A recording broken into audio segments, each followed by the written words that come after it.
evening, everybody.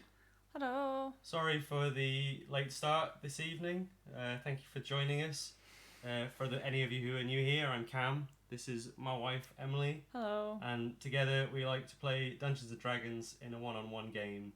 At this time, roughly, a bit earlier, usually, but we're only about 10 minutes late. And it's Easter Sunday. So you know what? Get off our back.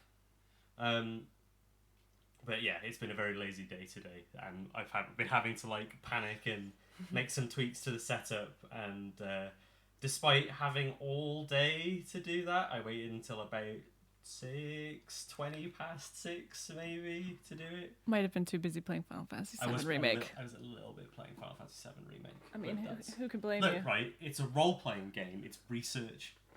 Yeah, okay. Sorry, I'm just bringing the mic closer. I hope you're all doing well today. I realise this is week 3, week 4, maybe even longer for some people of kind of international quarantine.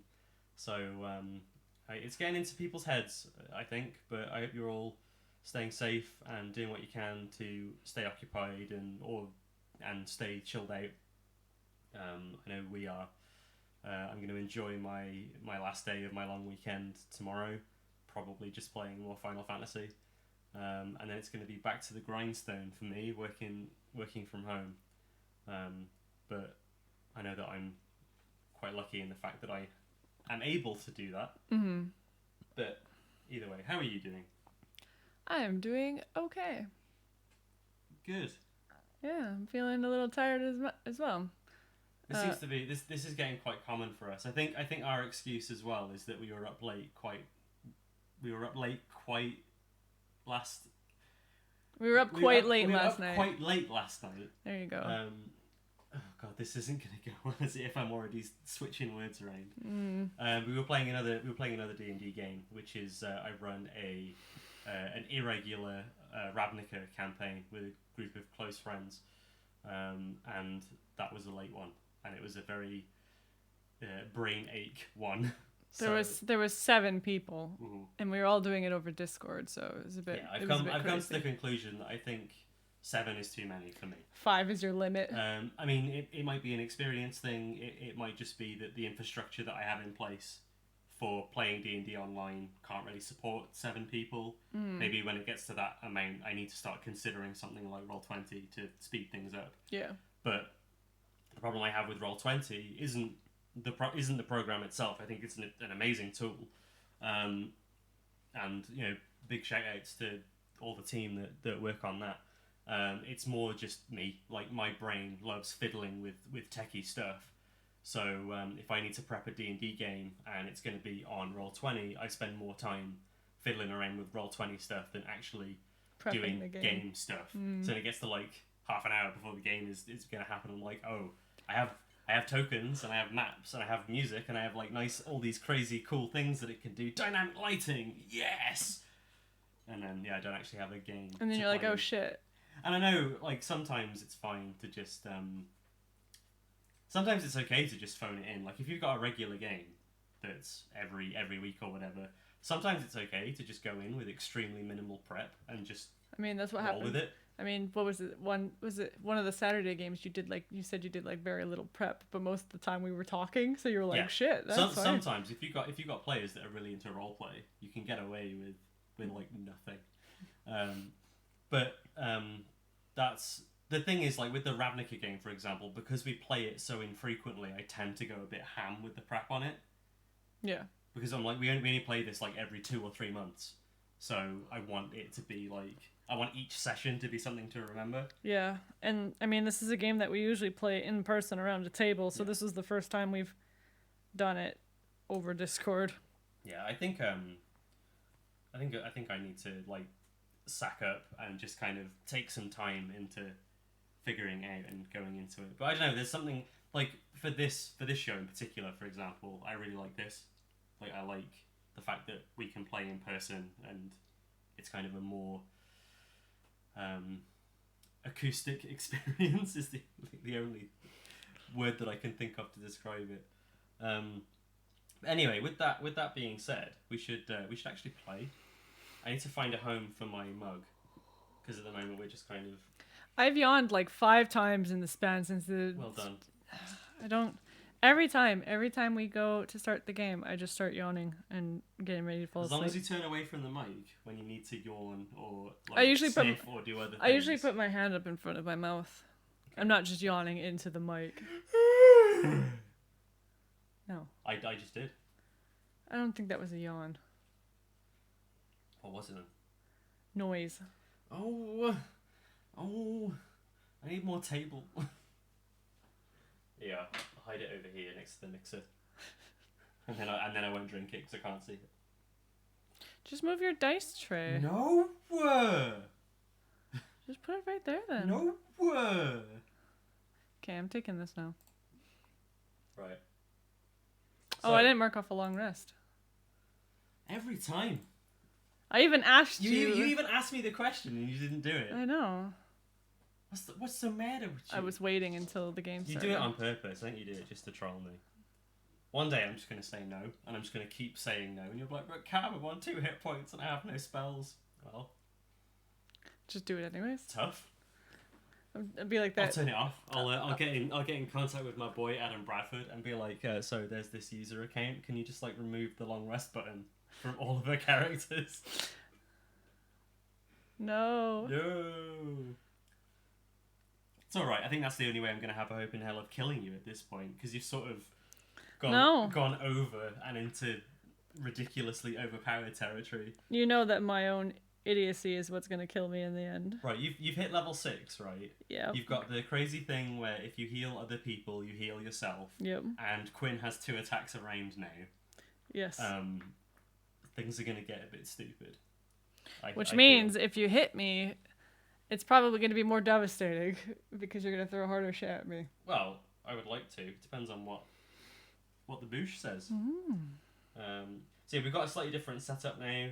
We've been fiddling with things around and about, but I've now brought the laptop in here.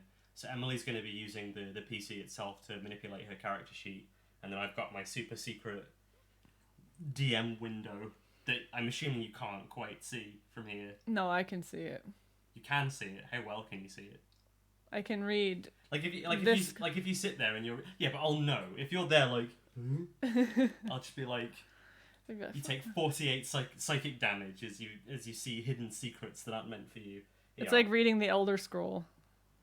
I'll angle it slightly. There we go. I usually like. I need to just put like a DM screen. If I feel like I can see it, I usually try and look away or like look at the screen. Yeah, you better. I do. So if I catch you, we'll be having mighty words. What are you doing? Anyway, ambled enough. So let's play a game. Okay. I'm gonna start. What are you doing? Is the game now annoy Cam? Is that what's going on? Why? Because you're rolling my dice. Oh, I was just. You got your own dice tray. Okay. So, what happened last session? We went back to the mines to appease the were-rats, but then we found out that the mines fell under, I don't want to say new management, but basically Don John Raskin decided that he wanted to be a were-rat and usurp power, and then we killed him because he was just like, nah man, this is my gig now. I deserve these things because I worked really hard in life, so yeah. And then I was like, that's dumb. And then we fought him, and then we also, during all of that, ran into Durabelle's brother, Duradon. So we And what was his deal? He had also left for Boulder because after Durabelle left, he began to see the same things that she was seeing, but he's less confrontational, so he Jurdonger. But because he's less confrontational, he just chose to leave and find work elsewhere. And then so then I So you did that? rescued him and his bros, and we went back to Dandelion. And they've since they had a good night's rest and a bit of a party. There are people shouting outside. That's probably them partying now. Yeah. And him and the others decided that they were going to go back to the mine. Yeah. And then they were gonna send word back to Neverwinter, but until they can get another overseer, considering the first overseer tried to run away with a load of gold as well. Yeah. They're just gonna try and because they said if they leave it unoccupied, it's just gonna get overrun with something else. Yeah. Ooh. Which was fair enough. Yeah. So we're back in Fandolin. Mm-hmm. We're back in the Stonehill Inn, doing your thing. Mm-hmm. Quinn is eating some stale toast, and he's like, "Belle, you know what would be really good with this?" Butter. Yeah. Why did you get rid of it? Funny that, isn't it? Why did you get rid of it? Anyway, my failings aside, what are we doing? What's the plan now? Well. Now that we've murdered an old man. Don't say it like that. It's what we did. Look, you were there. He had. Oh, I mean, he was an arsehole. I'm not. I already didn't feel good about it, so you saying it is only rubbing it in. I've got to rub it in where I can. I just punch him in the shoulder. Roll attack. See how hard you hit him. Well, it's a 17 plus And 7. I'm strike 24. You punch him and his chair like rocks and he just falls off. It took 5 damage? For fuck's sake. Nah, he doesn't take any No. damage. He just falls over. It's like, what? Okay, I get it. I'm sorry. I didn't realise that you were sensitive like that. I should have known with you being a cleric. Yeah, I don't... It feels like we couldn't talk any sense into him. Or maybe I just didn't have the right words to talk any sense into him, but... It was either that, or just leave him be, and leave my brother and everyone else just to slave away, or even, I don't know, maybe try and... guess we could have tried and smuggled them out. Look, I'm about to say something that's extremely out of character. But maybe if it bothers you so much, you should think things through before pressing the murder button. Yeah, I kind of did hit him really quickly, despite being a cleric. You've got like crazy magical powers, and you're telling me that you can't sway some wayward soul who's decided that being a rat is better than...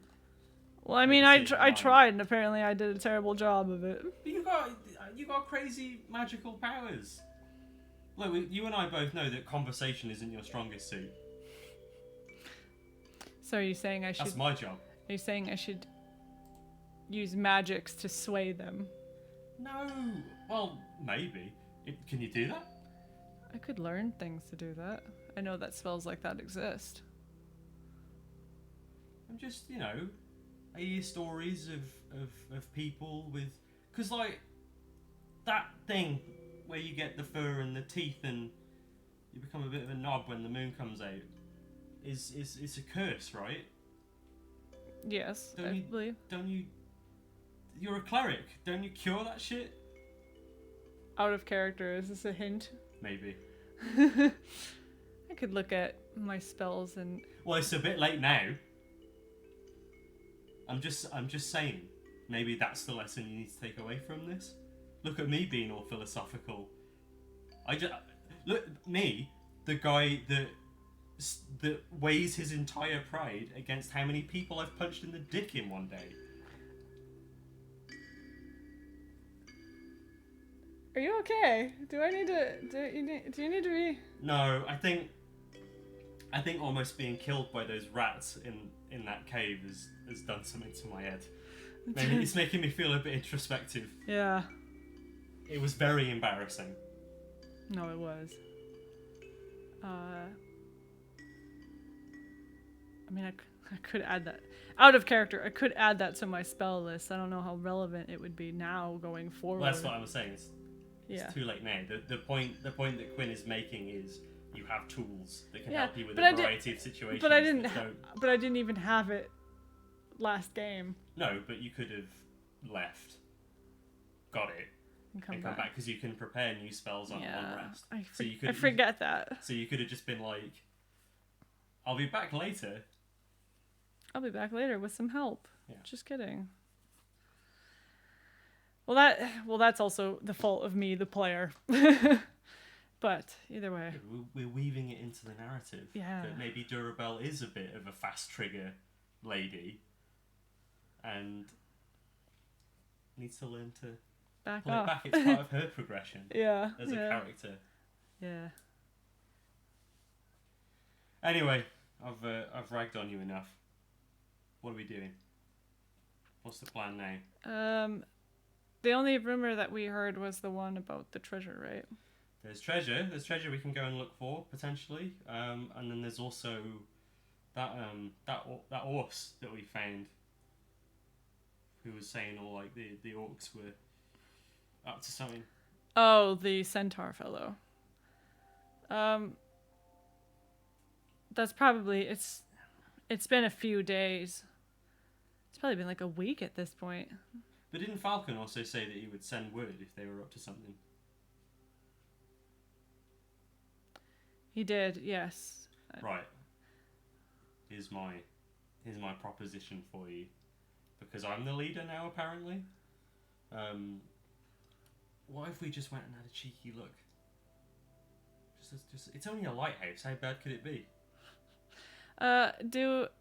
Do we know if the lighthouse is sort of in the same general direction? I mean, I know it'd be like opposite in terms of the water and stuff, but I mean, I'm assuming we're gonna travel up the map. Let me check the rumours that you would have heard.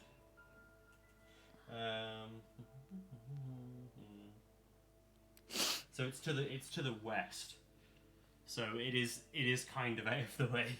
Kind of mind then. It is probably about a day's journey if you were gonna do that. Yeah, because it's on the kind of river line, pretty much directly to the west. Yeah. He's saying, but I think it's like, look, it's as I've said before. If you think that we're ready to go and fight those arseholes, then you know me, I love fighting arseholes. Let's do it different. Let's do something different for a change of pace. Let's go look at this lighthouse. Okay. Falcon said that he would send word, and I trust in him. I don't feel any reason why I should be concerned. Those dwarves out there being drunk. People are being so loud outside. Yeah. So yeah, let's follow these rumors to this lighthouse. Awesome. Should I just give this back to you because? If you're not gonna do it, then yeah, why not?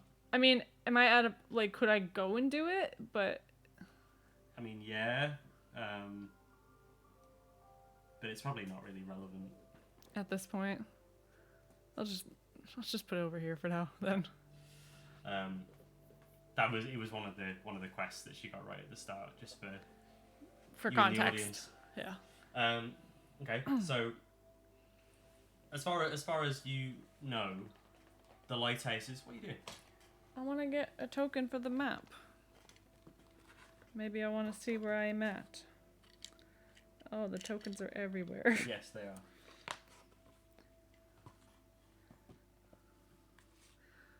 And I'm just going to add to it. Where's...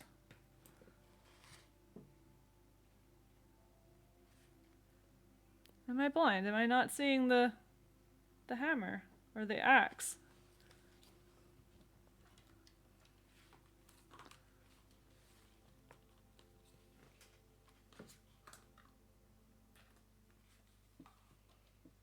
You sure you didn't hide it somewhere? Why would I hide it? I don't know. Well, not hide it. You know what I mean. Put it somewhere. Because you're like, it's mine. It's Durabelle.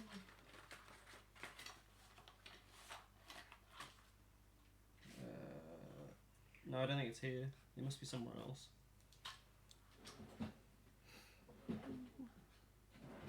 I guess we'll use this sword until then. Unless it's in that set of tokens you just... Because those are the big ones. Right. Leah, give me those. I'll get rid of those. So they're easy to access. There it is. What the heck is it doing there? I don't know. Was it squished between the books, maybe? Okay. Right, take that.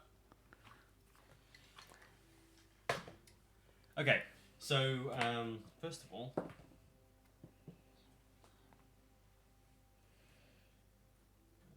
Gonna go get Lily from the stable. yeah, she's very pleased to see you. I give her skeletal snoot a hearty pat. Oh yeah, she's all about that. Right.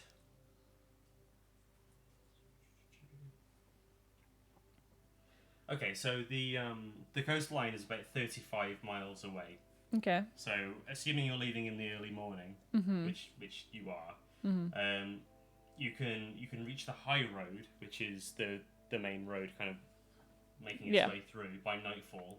Okay. And you can camp nearby. And the road, apart from traveling bandits and stuff, the high road generally tends to be safe because you get like troops going back and forth doing patrols and stuff. Can we spot if there's, because I know this with the map, it's quite a open area. Is there any sort of like big brush areas at least that would be like if we wanted to crouch down and kind of be not so visible from the high road? I don't think that would be a problem. Okay. Like, you can easily find something like that and hunker down and. Yeah, just so that like we're not just like out in the open. Oh yeah, I mean, I wouldn't assume that you'd just be sat in the middle of the road. I mean, you never know. I mean, Quinn might. Quinn might be like, "What are you doing? I'm going to the bushes." So you do that and you have a rest, and you wake up the next day at the high road, and continue to travel west. And as you start going out that way, it's cloudy this morning. And you can see, as you're getting closer towards the west, you can see that over the sea line, the clouds are getting darker. Oh. And you get the impression that a storm is brewing. Can I look at it and sort of maybe guess if it's coming towards land and maybe how soon it might hit? Make like a nature or survival, maybe? Yeah, I think survival is going to be better because nature is more like knowledge of plants and not plants and stuff, but it's like nature would be understanding what a storm is, whereas survival would be more I know that storm is going to come here and to lick the finger and check the direction of the wind. So yeah, we'll make it a survival check. 23. 23. So you get the impression that it's going to reach the coast. By the time you get to where the lighthouse is, it's going to be on you, essentially. I tell Quinn that as we're getting closer. He's like, shit, really? Yeah. Did you bring any waterproofing? The answer is no. No. No, neither did I. Oh well. At least Lily will be alright. Yeah. Don't have to worry about dear Lily getting sick or anything. Still, just leave her out in the rain. Okay. So, well, the lighthouse is abandoned, right? Supposedly. Well, if it is abandoned, we might be able to take shelter inside of it. Potentially, yeah. So,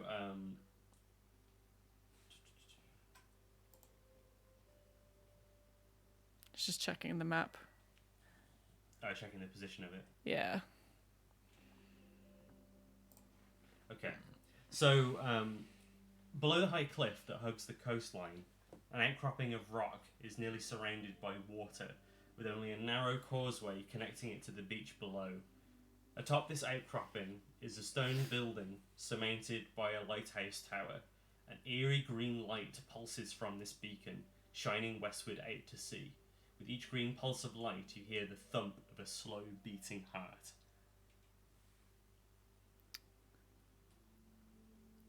Of a beating, like a beating heart. Like a very so like.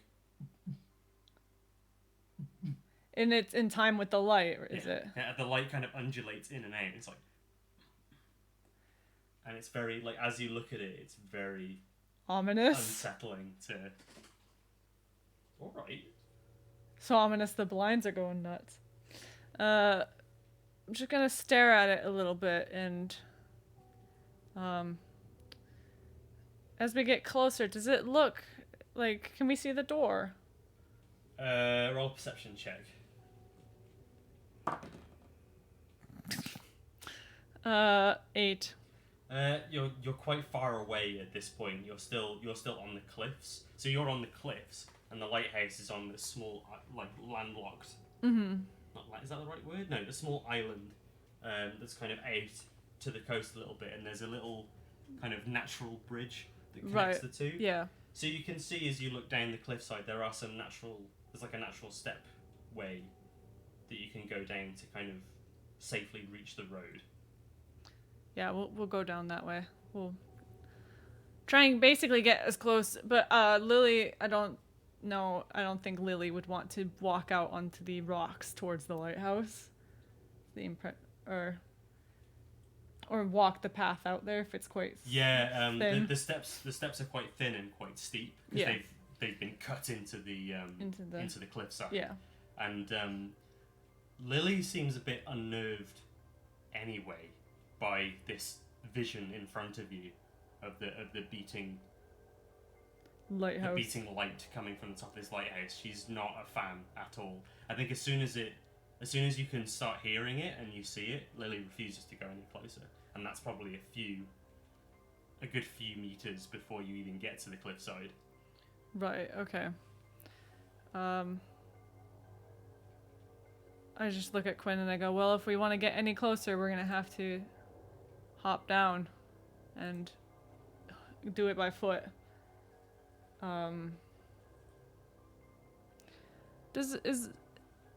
Is there any area that, because I mean, we've not really tied Lily to anything because she seems pretty much like she'll hang out as she wants. If we like get down and start moving that way, does she get mad, or is she just be like, ooh? She doesn't get mad. I think it's more just she seems roll a insight, I guess. Insight check the skeleton horse. No. She's not making any kind of attempt to stop you. She's just refusing to go down there. She won't get near it. I'll pet her nose and I'll say, we'll be back soon. If it gets to be a bit much, we'll come back. We'll come back quickly and just try and reassure her as best as possible. Okay.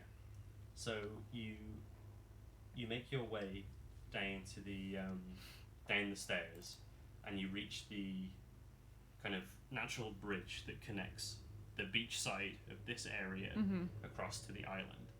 And the first thing that you spot as you come down to the beach, you look up to the north, and maybe about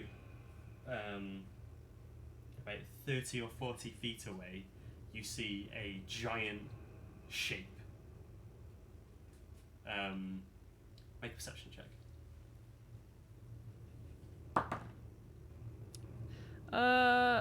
22. It rises up, and Quinn goes, "Oh shit!" As you notice, it is a gigantic crab.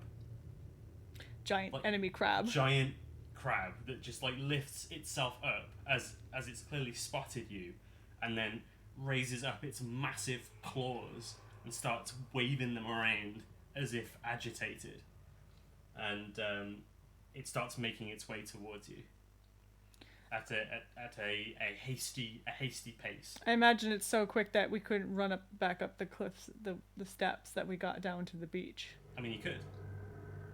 In the time it's going to take to get to where you are. And I'm assuming this is too small of a path for the crab to climb up. Yeah, probably. And it's quite a steep edge side. I'm just gonna be like. Okay. The pair of you kind of like quickly go back partially up the steps. Yeah. To a point where you're confident that this thing, as it's like tearing up the sand behind it and like kicking up this big cloud. Basically, want to get above it, sort of like so maybe out of claw range. Yeah, that's fine. Yeah. So you do that, and then and then it stops. You just hear this kind of followed by a hello. I'm sorry if I scared you. Will you help me, please? I look at Quinn. Quinn looks back at you like, what the Uh, You don't think that's the... I wanna cast. I wanted to do this before this, but I want to cast detect magic. Okay, do you want to do it as a ritual, or do you want to do it as a just instantly well, kind of crack it? how long does it take? It's 10 minutes because it's a level 1 ritual spell. But if you do that, then it doesn't take up a spell slot.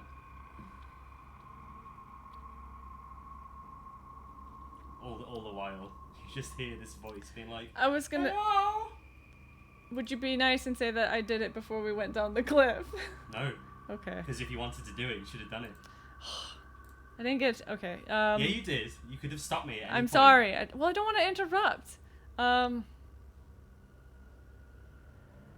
just gonna tell Quinn to wait a second, or more like wait 10 minutes. Keep an eye on the crab, and I'm gonna focus and try and do detect magic. Okay, so yeah, you start chanting, and as you do, you can hear the voice be like, I can hear you back there. I'm sorry.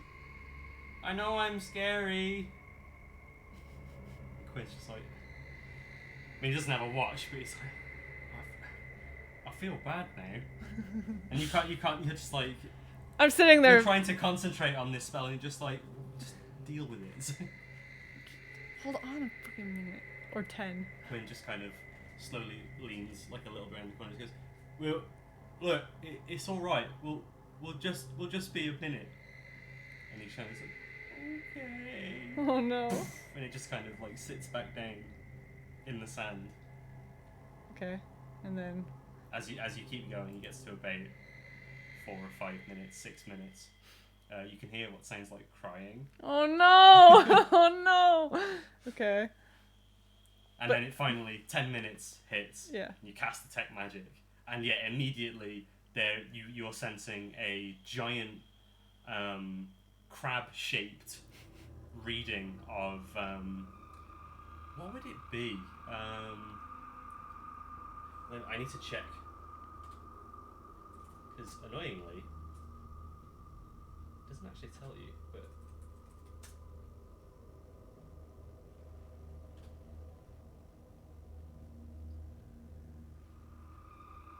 Okay. It's a sense of transmutation magic coming from the crab. Okay. And that's for the next 10 minutes, okay. Yeah, so you kind of got this... For 10 minutes you can sense magical things. Okay, and within then... 30 feet of you. Okay, and then I'm gonna go over to where I can see down and see the crab. So kind of like on the floor looking sorry for itself. Hello? Oh, hello! You came back. I was in the middle of doing something. I apologize. I thought I'd scared you away.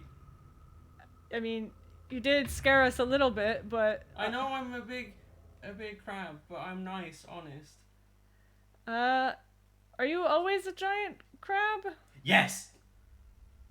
I was always a giant crab ever since I was a baby giant crab. I look at Quinn.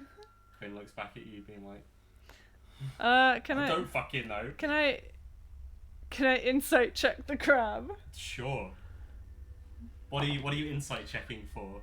Just if it's being honest, I guess. Okay. If it's, yeah, but I got like a. Is that like a 9? It's a 10. Okay. Unfortunately, you're not very well versed in Crab not matters. just crab body language, but intelligent crab body language that's capable of speech.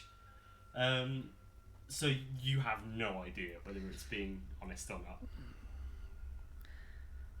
Laura didn't give me strength. I say to myself, and then I start walking a little ways just so we're a bit eye level, I guess, Okay. with the crab. Yeah. So The we crab walk kind down. of like leans down, and it's kind of like getting a good look at you. What's your name? Well, I don't have a name. You don't have a name. I'm just a crab. We came here to investigate the lighthouse. Oh, well, you should be careful because I think it doesn't point with its It's finger, like- but it points with its claw and it goes over there. There's evil harpies. They nest in there. They'll try and say nice things to get you to fall off. I've seen people do it before. It's harpies. It shakes its entire body, being like, no. I don't go over there because I'm too big. I would fall off without the harpies doing anything. But I don't know. It's scary. Have you seen how many well, do I know anything about harpies? Roll a nature check. It's a 9. 9. Yeah. Let's have a look. You don't know jack shit about. You know that they're flying people. Yeah, you've heard like vague stories of just ladies with wings and talons and stuff.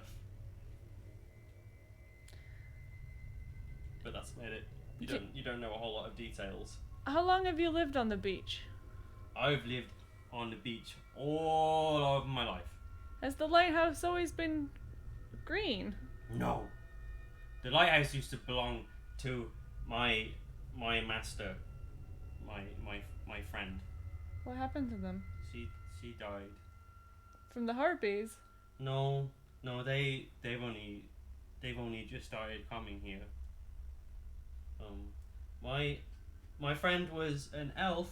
She was called Miral, and she gave me a brain. Oh, okay. But she died, and she's very upset about it.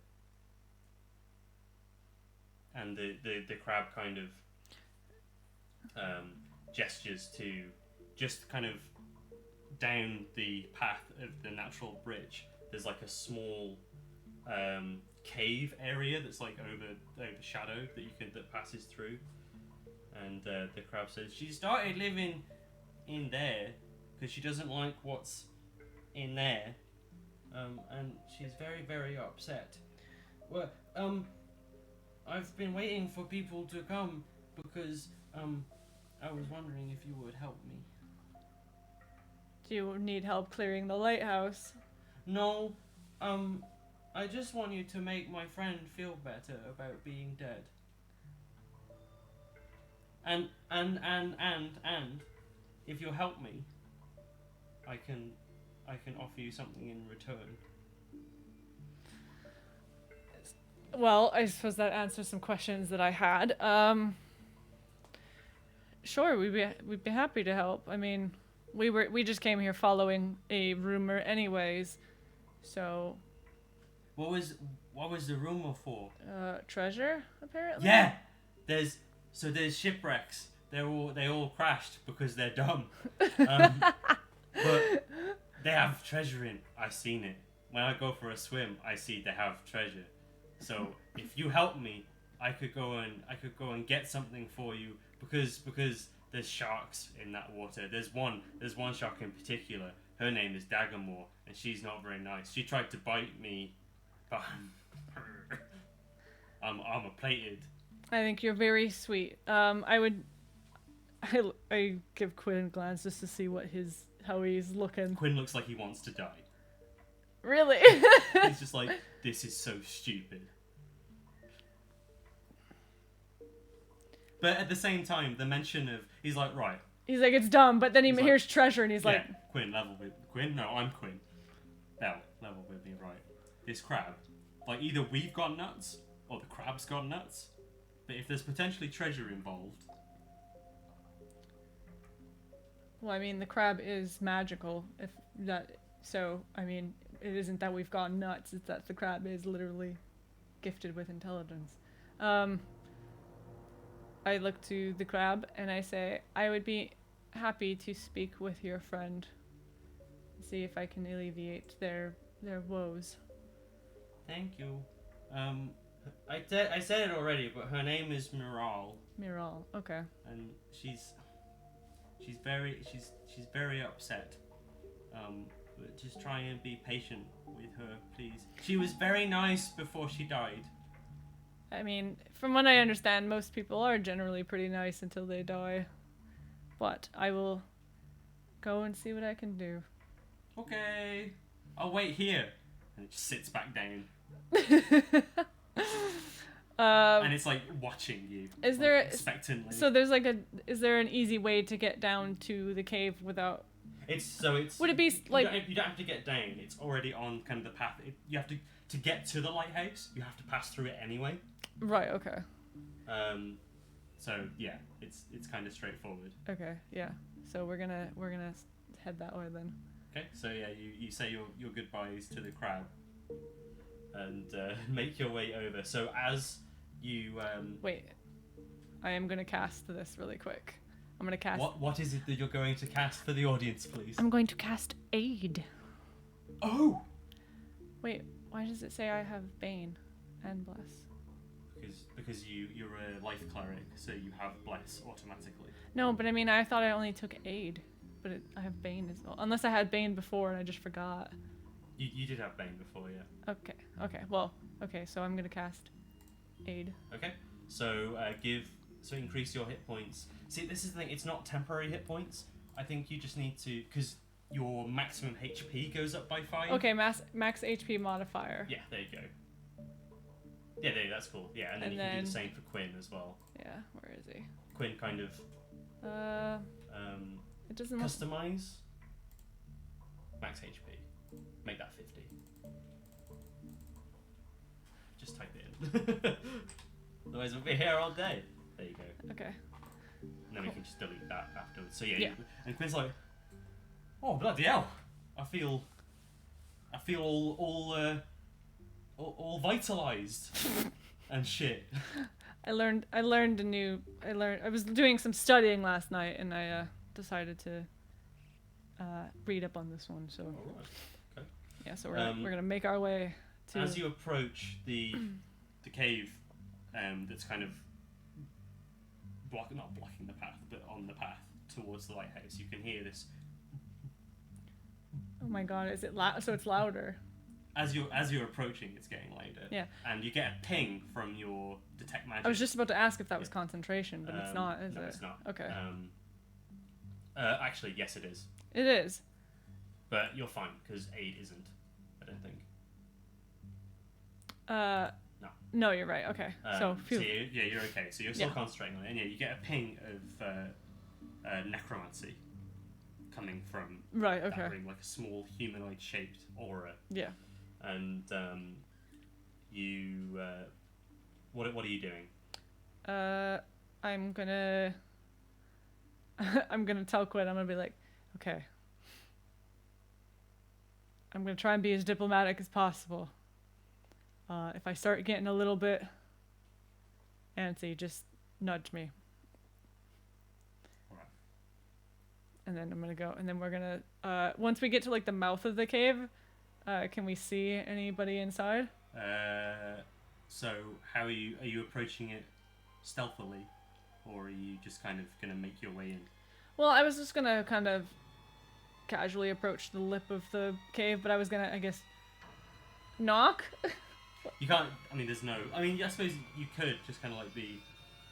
Like I don't know, like maybe like knock against my shield or something. Yeah. Just to make some like noises that. So as you approach the mouth of the cave, you can see that it's like a 7-foot high tunnel that enters like a 30-foot tall.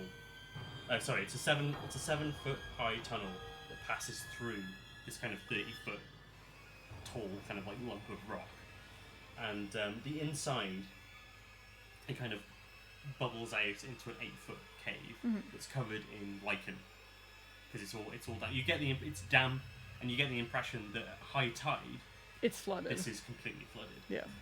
And there's just kind of like weeds and lichen and stuff like all over the place. Seaweed, yeah. And you see inside, who is now you've now got the attention of, a incorporeal elven woman. But she looks a bit strange. You immediately notice a few things about her. She's got, instead of ears, like long ears, she's got like frills. Mm-hmm.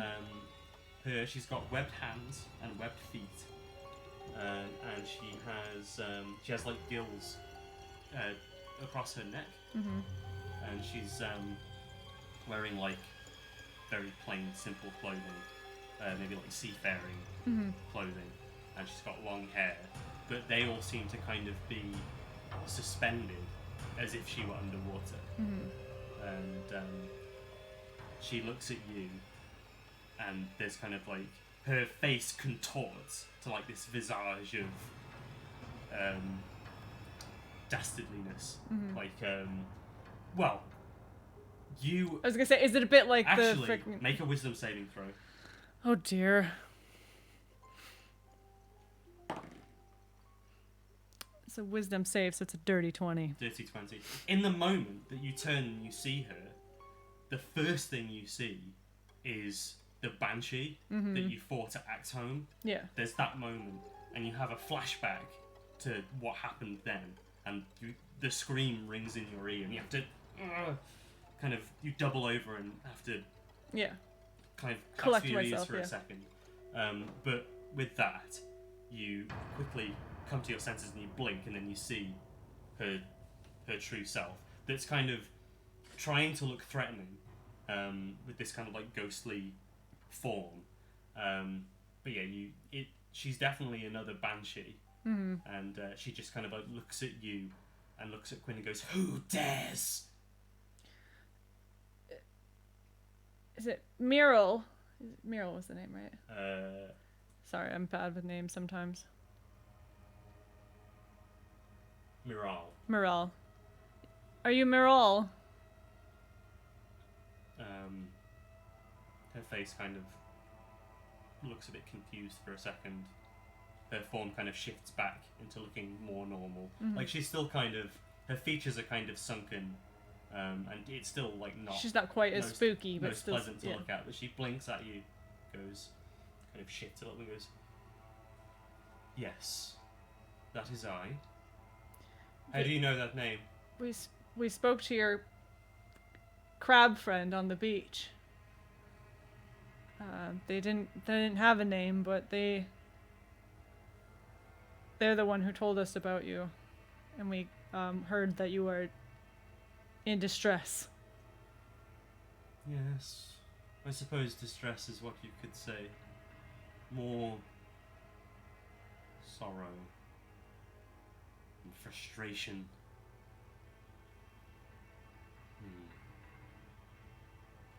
What brings you here?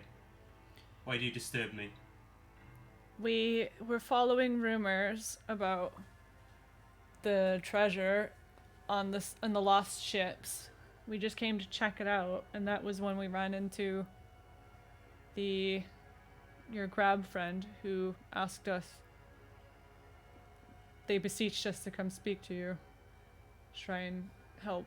There's like a wry smile that kind of like crawls across her face. And she says, "To think that something that I did on a whim would turn out to be so useful. There were no shipwrecks while I was alive, when I was tasked with manning the lighthouse and defending this area. Everything has descended into decay and ruin. Now that..." And then she like shifts back into that like terrifying presence, and she says, "Morisco murdered me and took control."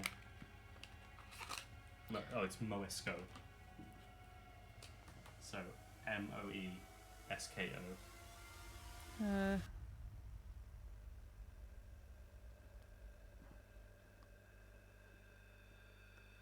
I'm making notes on the map. Just temporary notes, yeah. Okay. Moisco. Who is Moisco? Are they the reason why the lighthouse is green? Indeed, yes. Some orcish abomination of a humanoid, corrupted by evil. They came here seeking power, seeking to beseech and seek blessings from their destructive god. Killed me. Took the one thing that I hold dear and precious to me. And also the lighthouse. And now draws people to their ruin. And for what? For their treasure. Unfortunately, so it seems.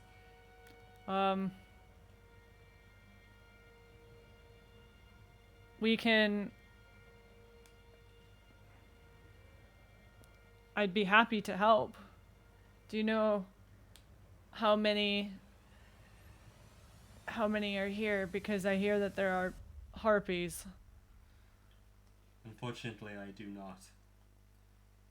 I am connected to this place through my sorrow.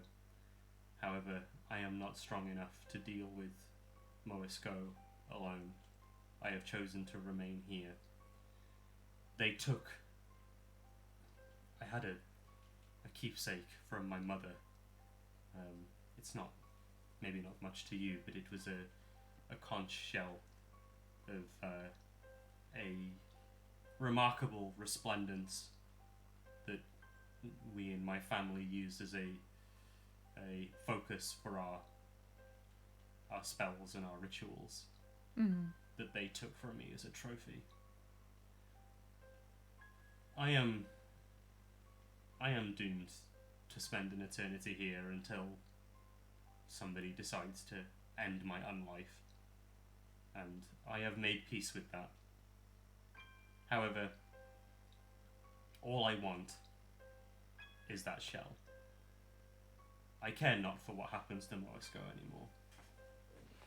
Of course, I would love to see him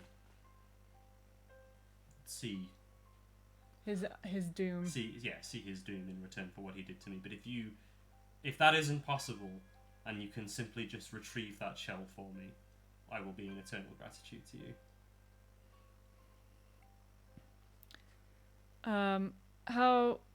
What is the layout of the inside of the lighthouse like, at least from what you remember? It's fairly simplistic. A few small rooms, and the main lighthouse section is just 2 floors. One is a kind of a living quarters. The spiral staircase leads up to the beacon, which has now been bastardized by whatever foul magic they have set up in there. I hate the noise. It haunts me as I haunt this place every day. Is it that heart beating noise? It is indeed. We'll do what we can. If we can get our hands on the shell, it might end up being a case of we can only do that, and then we might have to come back to help the That will be enough. Okay. But you must retrieve the shell. And she kind of... It's almost like a thinly veiled threat that you notice from her. Yeah. Roll an insight check.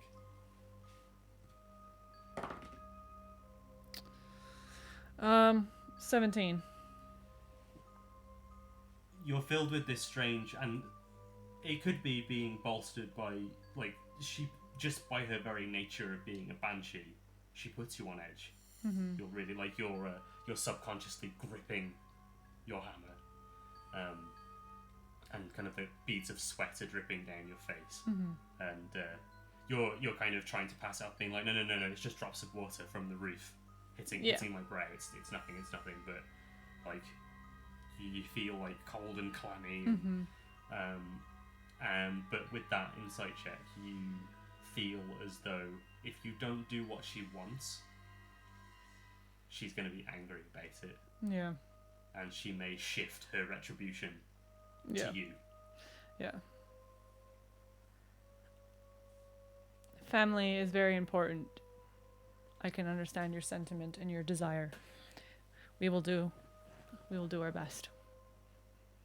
And if she has nothing else to say, we'll make our way out. Yeah, like as you said this, she just kind of nods slowly and then kind of starts to ignore you. Yeah. So you and Quinn both Get out of there. yeah. Quinn is like looking at her, like as you two are leaving, you see that his attention is distracted because he's like staring at it. Mm-hmm. As you make your way out. What's with the hard stare? Oh, nothing. I just thought she was cute. You know, for a tall folk, for a dead, slightly see-through tall folk with gills. Just remember what happened the last time we encountered a banshee, and maybe you won't find her quite as cute. Or maybe just be a little bit more on guard. Yeah, you're right. Okay, so you start making your way up the staircase With our weapons in hand. Yeah, you climb the eastern face of this rocky outcropping, and the stairway is quite long, and it basically you've got this like massive like island side, because when it's at high tide, this reaches over and above. Yeah. And the natural staircase kind of moves. It snakes to the west and all the way around to the east, and then back again and up. And as you're making your way over, make a perception check for me. We are moving slowly as well, but perception, you said. Yeah. 11. 11. Okay. Bear me 1 sec.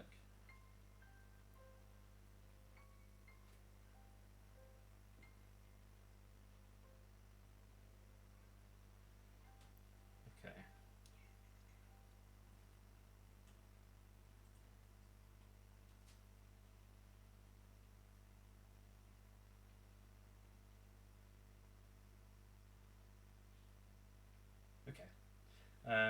So, what did you get for your roll? Sorry. 11. 11. Not great. As you start making your way up, you can hear what sounds like a bird, like a large bird. Mm-hmm. And because you rolled quite low, you don't notice it. You're too distracted by the sound of the heartbeat. Mm-hmm. And then as you notice the sound of these wings flapping, immediately you notice that on either side of you, I think it's on either side, or maybe like as you're coming like around the corner, on the northern side of you, you see two creatures that have the body of a woman, and they're like the head of a woman, but they have like bird-like wings and talons. Mm-hmm. And they both seem to have like smiles on their face. Quinn is like immediately like, what? And they both say, "Oh, well, hello. What brings you here?" We're looking for a fellow named Moisco, she says as she's got her hand on the hammer. Moisco. You will find him in the lighthouse, but you don't want to go there. And the other one says, no, you don't want to go there. You want to come here and play with us. Not, obviously she doesn't gesture like that because she hasn't got hands, but she says that. Yeah. Is Quinn distracted because they got their titties out? They have got their titties out, yeah. They can be at a level of dress that is fitting for your mind. But if you're happy for them to just straight up... Well, I'm assuming that harpies are usually always naked, so... They could be wearing, like, something. How would they get it on? I don't know. They could just have, like, something draped over their shoulders that comes down and... Okay, yeah, that's fair. Makes them decent. That's fair. It's probably cold out here, so maybe... Yeah, It's okay.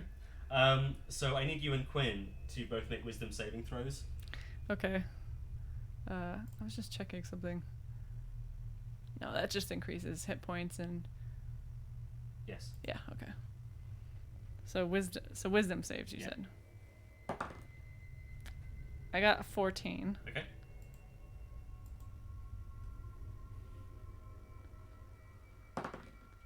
Quinn got a 12. Wow. Okay. Oh my god. No. You both succeed. Oh, thank god. You both succeed the saving throw.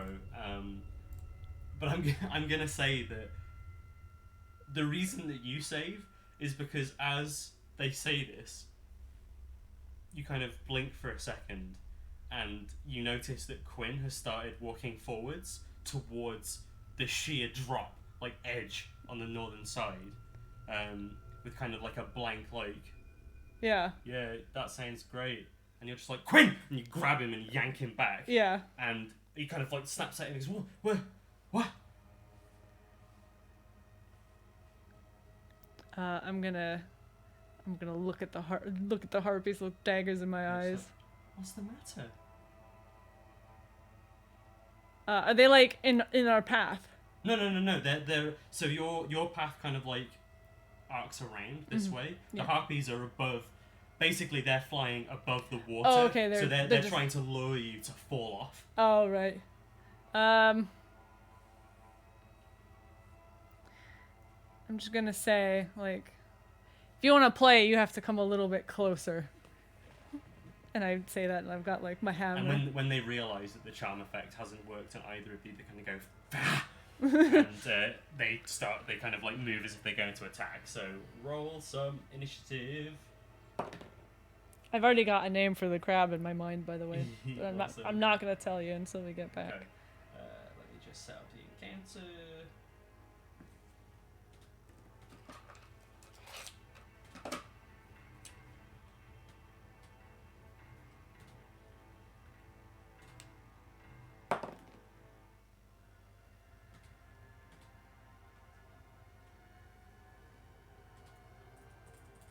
Quinn did better than I did, but only by a little bit.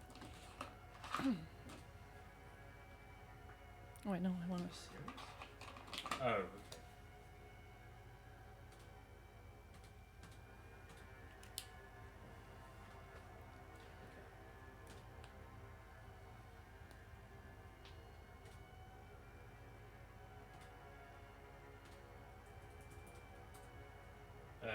Okay, so what did Quinn get on his initiative?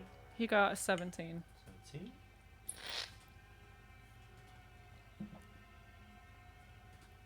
And what did you get? 16. 16. I'm gonna scoot. Wait. What?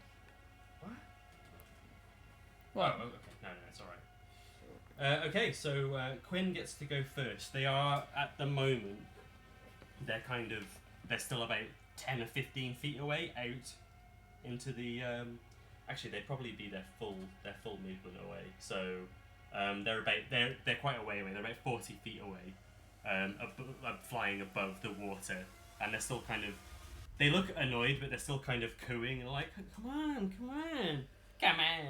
Quinn is going to shoot one with his longbow. Okay. Oh shit! Yeah, man. So 19 plus 6. 19 plus 6. Okay, that hits. He does have 2 attacks as well, by the way. So unless he wants to do that one and then do the other one, or Yeah, he'll shoot a. He's gonna. longbow. Okay, that's fine. That's fine. What? Nothing. Oh, I can shoot the bow twice, right? Yeah. Okay, so I'll do both shots. He'll do both shots on one. Okay, so that was. So he's gonna be a badass and like notch 2 arrows at the same time. He's gonna like, here, Belle, watch this. Ooh, does a 12 hit? Yeah. Oh my god, yeah. So he actually does it. So that's it's a 2d8. 2d8 plus 2 piercing damage. 3, 1. Ooh, he didn't do very much. So 5. What did I say? 3, 1, 6. 6 piercing damage. So he only did 6 piercing damage. So it looks very impressive as he notches 2 arrows and fires them both, and they both hit. They both fly true and hit the target. The harpy just kind of like, ah! And he's just like, yeah, impressive, right? Is he gonna move at all, or? He's how wide are the stairs? It's very thin. It's like you're basically walking in single file. So he's just gonna keep his back to the thing, but he's gonna stay next to Durabelle, so that she can. Basically, they're making sure that each other doesn't walk off. I guess. Okay. The best way to put it. So Belle, it's your turn. She is going to. You know what? I'm gonna change as you're doing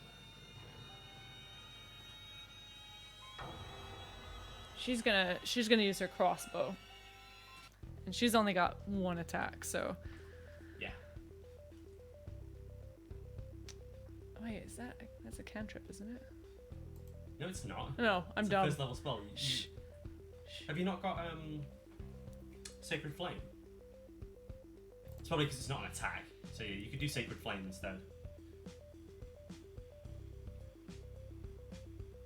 Because that would be 2d8 radiant damage if it succeeds. Yeah, I'll do that. So, okay, so. Okay, so It's I a need dex to make save a dex save. What's of the 15. DC is 15? That is an 11, so that fails. So she. Is this the same target that Quinn was attacking? I should have really decided that. Here, we'll use. Sorry. We'll use this. So 1 to 3, yes. 4 to 6, no. It's the other one. So yes, it's the same one. So is it? So it's 2d8 damage. 5. So 7 radiant damage. 7 radiant damage. Okay, so there's like a flash of radiant flame that strikes it, and it kind of makes it go. Ah! Okay. So that's your turn done. It is now the harpies go. The first harpy that you've both hit is going to fly towards you, and it's going to make some attacks. So it kind of you realise at this. Wait, what? How? Okay, apparently I've been imagining these creatures wrong, because they do have hands. Or it must have hands, because it has a club attack. Unless it's like holding it in its talons. Well, we'll I go mean, with that. I mean, there are some designs of like harpies, and like kind of like how bats have thumbs. Yeah. It could be that there's hands there, so it could be that. Surely that would affect your aerodynamic. No, they have hands. They do have hands. I'm being dumb. Okay. So yeah. they could. Yeah, so they were doing it. I was right all along. Yeah, well, there you go. So yeah, at this point you notice that one of them kind of like pulls a club out from behind its back and swoops in towards you. It's going to make a couple of attacks. So the first one, it's going to swing at you with its claws. Okay. With one of its hands. That is a 21 to hit. That hits. Suffer 5 slashing damage. Yep. And then as it's done that and you reel back, your head kind of hits the back of the wall, and then it comes at you with the club as you recoil. Okay. 19. That hits again. Blimey. And you take a further 3 bludgeoning damage.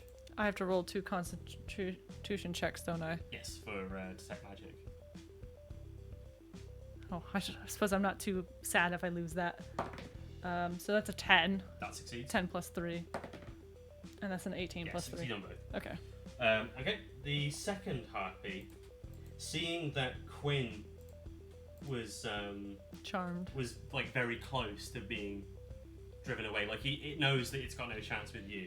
It's gonna look at Quinn. Oh, it's every humanoid. Oh shit! I should have made you do the checks twice. Never mind. It's gonna try again, so I need both you and Quinn to make a wisdom saving throw. Oh no! Is this how I lose? Is this how I'm gonna lose Quinn? You've been trying to take him away from me ever since. He's cheated death so many times. So that was me. So that was 16 plus 7. Yeah, you're fine. Come on, Quinn. I need Trat to pray for Quinn. He's only got +1 on his wisdom. Oh, he's 17. Oh no, so he's fine as well. Yeah. He's like, you ain't getting me this time. No, I must abstain from. No. Yeah, be gone, fart. Okay, so that's it kind of goes. He's like, I only go for ladies my size. She kind of calculates in her head and thinks that a change of plan might be necessary. It's now Quinn's turn. He's gonna shoot at her because no, Sacred Flame. Sorry, I'm getting Sacred Flame and Fairy Fire mixed up for some reason. Or Guiding Bolt, like. Yeah, I'm getting stuff mixed up. Yeah, a cantrip isn't going to give someone advantage on an attack. No. Unless it's like really shit. No, I just mixed up Sacred Flame and Fairy Fire. But okay, so he's gonna shoot at the. He's gonna do the double notch. Yeah, of course he is. He's got a new trick. Okay, so that's it. Oh no, he can reroll natural ones. So that's a 17 plus a billion. Plus a billion, yeah. It's plus like 6 or something. Plus 6. Plus 6. So that definitely hits. And then the second arrow is an 18. So yeah, they both hit. So he, what happens is he goes to notch both arrows at once again, and as he's doing that, one of them pings off, and he's like, oh shit! And he like catches it in the air and manages to notch them both again. He's like, yeah. Okay. So go ahead and roll damage for both. And okay. I'm assuming this is the same target. Yeah. So that's 7 plus 7, so 14. 14 So 16 damage. Yeah. That's much better. So he's just peppering her with arrows. Okay. Durabelle. Well, this one is up in my grill now, isn't she? The one that's attacking you, yeah. Yeah, man, she's up in my grill. So,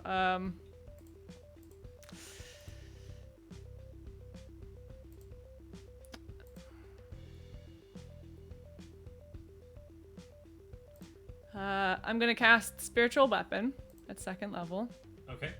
And then I'm gonna hit her with it because Sure. I'm casting it like right next to her. So that's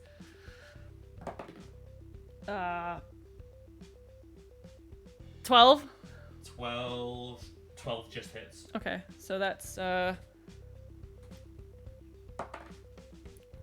9 bludgeoning damage. Okay. So you bop her on the head with the spiritual weapon. And then my Warhammer's coming out. Okay. 14 plus 7. Yeah, that hits. That's another 9. Oof. So yeah, you smack her with the spiritual weapon at the two warhammers. Yeah. And she kind of like has to retreat for a second. Now she's got these like big, kind of like wounds on her body, and like maybe one of her wings is buckled a little bit, and she's just kind of like. Oh. Okay, it's now their turn.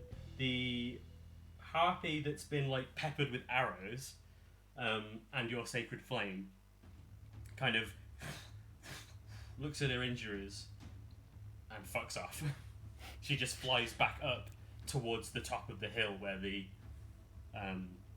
lighthouse is. Oh, so okay. So she flees. Okay. So they weren't roosting in the lighthouse. They were just roosting nearby.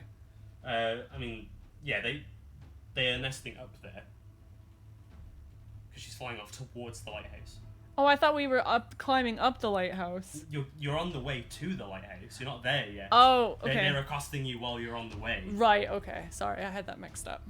The second one though is still very incensed with what's going on, so it's just gonna keep going for you. Okay. She's gonna be like, "Stupid bitch! I'm beautiful." So it's gonna come at you with its claws. Mm-hmm. That's a natural 1. It's gonna come at you with its club. That's a 3. So no. She's too pissed. She's too like frazzled now and like consumed with rage to even be able to think straight and hit you. Yeah. So now it's Quinn's turn. Well, because that one fucked off, he's going to use the Dragon Slayer and kind of. He's in range now. So he draws the Dragon Slayer, and you go ahead and make 2 attacks with that. 6 plus 9 is That hits. okay, and then natural 20. Oh my god! So that's gonna be. Well, let me do 3d8 plus 4. 3d8 plus 4. Okay. 5, 4, 1. So 10 plus 14 damage.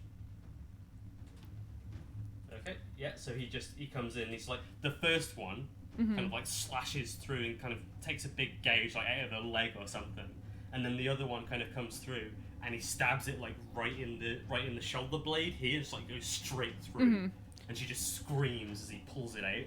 That was the improved critical, right? What do you mean? Improved critical is he crits on a 19. It doesn't change the Oh, amount of damage right. he does. Oh, right, okay. Sorry, my bad. I misread it. Durabel. I'm gonna Warhammer it first. Okay. So +7. 8 + 7, so 15. Yep, that hits. And then, okay, I'll do damage first. If you're doing different attacks, you need to do them separately. Okay. But like for Quinn, for example, if you're just doing 2 attacks with the longsword, I Yeah. don't mind you rolling them both That's at the fine. same time. Okay, so that's max damage, so that's 12. How do you want to do this? I imagine like Quinn has got that really good stab on it, so she's like staggering, and maybe she tries to like fly back to like get away out of melee range. But Durabel doesn't swing her hammer, but the spiritual weapon kind of I used this meme, but basically bonk, but basically like hits, like swings down and hits her, so she just basically like just gone, you know, just kind of Boom, and then she just like spirals down in a mess of like blood and feathers, spirals down And into disappears. the water and is gone. yeah. In fact, a few seconds pass as you look down and you see a shark fin kind of like slowly approaching. Okay. You did it. Quinn just looks at you and goes, right, what about them then? What about them? Well, you said that I wasn't allowed to like the woman downstairs. What about them? I mean, They if were you, very friendly. I mean, yeah, but you almost walked. I point down and I'm like, you almost walked off of that. You know that? You get the impression that he's trying to weigh up whether or not it'd be worth it. If you walked off of that, you weren't gonna get any. Oh, fair enough. Okay. My spiritual weapon probably disappears as we. It's only up for a minute, isn't it? Yeah. So, yeah. By the time you reach the top, the plateau of this kind of hillside pathway, it would be gone. Is my detect magic still up, or is it sort of reaching the end? It's 10 minutes. I think because you cast it right before you talk to the Crab. it would be wearing off just as you reach this point. Okay. Because you kind of had to make your way up, and Yeah. it's reaching the end of its effectiveness. You do just before it blinks out. The building is set up so there's the lighthouse kind of immediately in front of you, and there's the building in front of it that looks like it's split into 3 rooms. There's 2 immediately in like before the lighthouse itself, Yeah. and then 1 kind of down to the south. It's like a little annex sort of thing. You detect a hint of evocation magic Down there. from that room. So not in the lighthouse, but like over No, there. in like the annex. Okay. Room. Right. Okay. I'm just trying to decide. So there's 2 like double doors, two wooden doors that lead to the room directly in front of you towards the lighthouse. But I detected it from like off to the side, didn't I? Yes. I'm gonna motion for Quinn, and we're gonna make our way over there, but like quietly, or as quietly as possible. So to the doors. To that little side So the annex. annex, there's no visible ingress into that room, into that like building. So it looks like there's no way to get in from where we are. It's connected to the building. It's So it just looks like kind of- you get the impression that you've got to go through the front door, and then it's probably away from the inside. Right. Okay. Okay, that's fine. But so we're gonna quietly go through. We're gonna quietly approach the lighthouse, I guess. Is the best way to do it. Make stealth checks.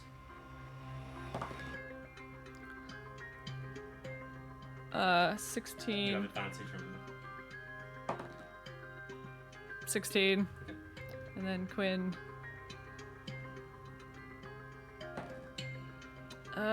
He got 14. Also, you quietly approach the. Wonder why it doesn't say. Oh. Why does it Oh say, yeah, it wouldn't say it on there, I suppose. Never say mind. what on there? Nothing. Just go Well, on. no, because if you've got a question. I was just I guess I'm used to the fact that it lists your advantages and stuff, like with these. It's because you haven't added them to your sheet, I don't think. So, like...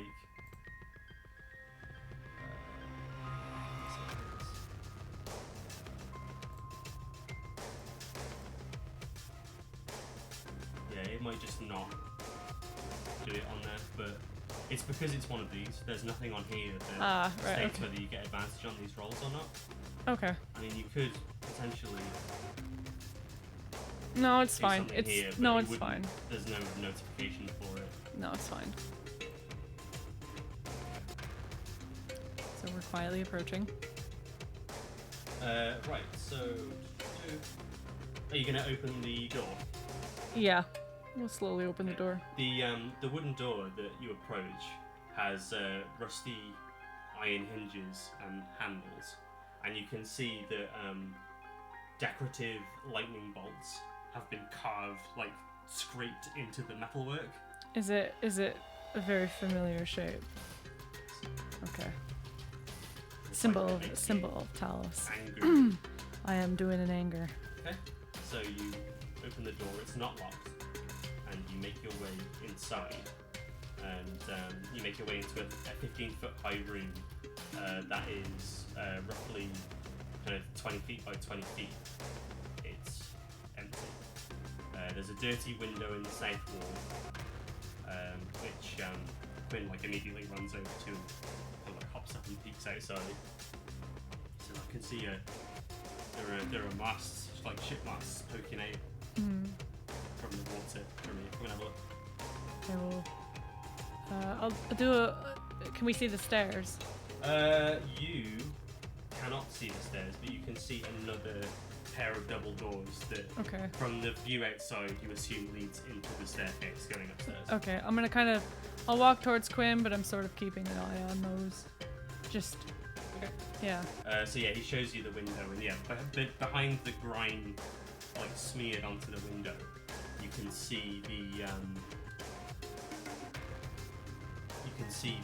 like these two ship masks that are kind of like jaggedly pointing out of the water, leading you to assume, okay, there are definitely sunken ships here. Yeah.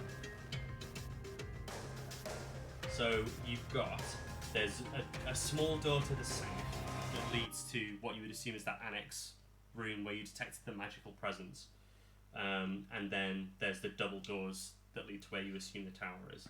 I want to go towards the annex part. So you open the door, and the walls of this 15-foot high room are adorned with frescoes that depict ships being tossed on stormy seas, with a dark and terrible god looming above them and smiling. Set into the west wall is a dirty, salt-encrusted window. A stone altar with lightning bolts carved into it stands against the south wall.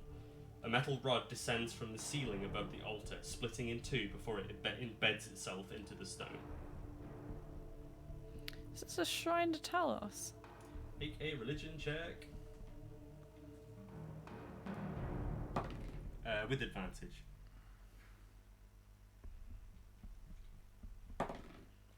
17. 17. This is definitely a shrine to Talos.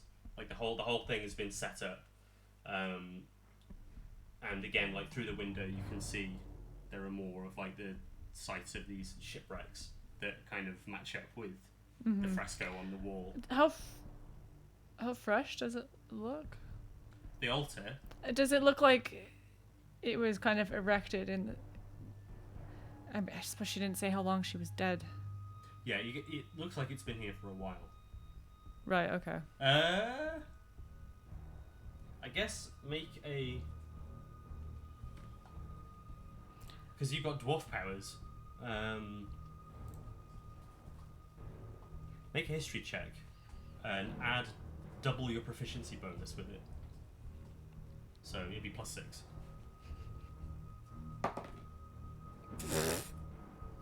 Eight. You rolled a 2. I rolled a 2. Okay. Yeah, you can't. You're not sure whether it's because of the salt in the air. It's maybe accelerated the weathering of the stone and the work around here, but you can't quite Data. get an idea of how long it's been here for. But it appears to have been here for a period of time. Yeah. Like, it's not like it's been hurriedly thrown up.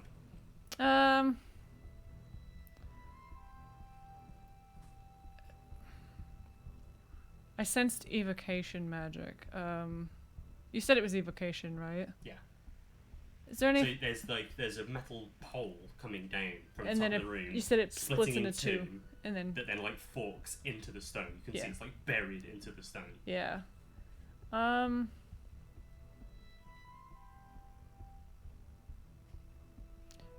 the stone is like a carved shrine, isn't it? Yeah, it's like an altar that's got the symbol of Talos on it.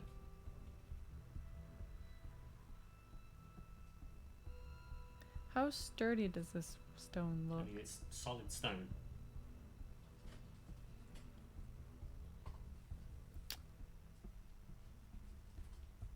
We'll have to come back to that, I think.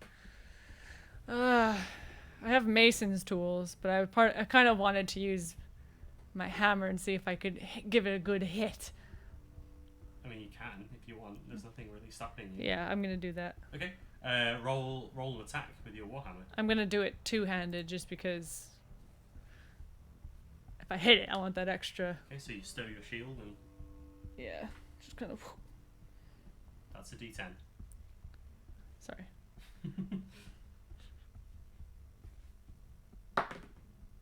It's so a 15 plus 7. Yeah, so you swing your warhammer. Roll for damage. 9 damage. Okay, so you swing down and you connect the hammer with the with like both the one of the rods and the stone itself. You kind of hit the point where it kind of connects because you with your background and your innate dwarven knowledge, you know that's probably where it's weakest. So you slam your hammer down into it, and a crack forms, kind of split down that area. But at the same time, you feel a charge come from the rod. The altar glows, kind of this like cerulean, kind of like into cyan blue color that shoots from the rod into the warhammer, down the handle of the warhammer, into your arm, and through you. Okay. There's no pain, though. It just up your arm and settles in your eyes, and there's this like lightning crackle that sort of draws itself over your eyes for a second, and then fades. And you kind of feel this, like the hair on your arms is standing on end, the hair on the back of your neck is standing on end. You kind of feel this. There's a moment where almost like your alignment shifts and you're filled with kind of this chaotic impulse, like, oh shit. You feel like this like surge of power through your veins, kind of like crackles across your arms and like dances over your arm, and you're like, holy shit. You feel amazing, and there's this kind of like surge of whimsy that almost makes you want to grab Quinn and throw him out the window. You don't do that. No. But you do feel this, just kind of this essence of raw power flowing through you from this connection with the thing. Oh dear. What have I given myself now? You have, almost ironically, the blessing of the storm. I got a blessing of Talos. Charm of the storm. You become charged with the power of the storm to the extent that tiny sparks crackle in your eyes. You can cast lightning bolt as an action, 3rd level. Once used 3 times, the charm vanishes from you. This magic is abilities bestowed by the altar in the Tower of Storms. So this is. Durabelle has like, of course, once the initial moment of like whimsy fades and she kind of takes a moment, she's a bit like. She catches herself grinning. Yeah. And Quinn is like, Belle, because you don't do that. No. And she kind of, as soon as like she realizes she's grinning, she stops and she's like, that doesn't seem right.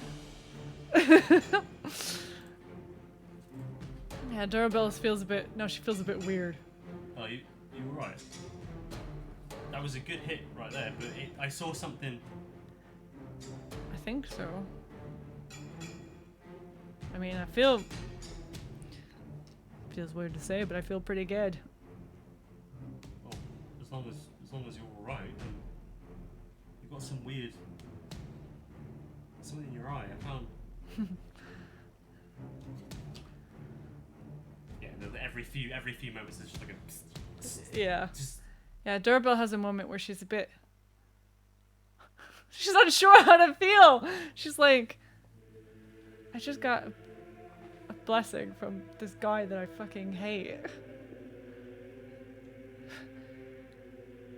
Well... If he's going to give me... If they're going to give me a gift, I suppose how I use the gift is my own... is my choosing. There is another door just to the side of the altar, by the way. So leading to the south. Just a small door. So there's the door you came in and there's one on the opposite side. Well, let's go check it out real quick. Just bear with me 1 second. You open the door and it leads outside. So the first thing is the wind, like the sea wind kind of like blows through you, and you find yourself on a ledge that's kind of enclosed around like a 3-foot high stone wall, and it's just like a mess of rotting vegetation, bones, and just kind of like nesting material that's been gathered around, and you see one of the harpies is still kind of like tending to her wounds, turn and immediately see the pair of you, and the look in her eyes is just like, oh shit. What are you gonna do? We can do this dance again, or you can get the hell out of here. Make an intimidation check.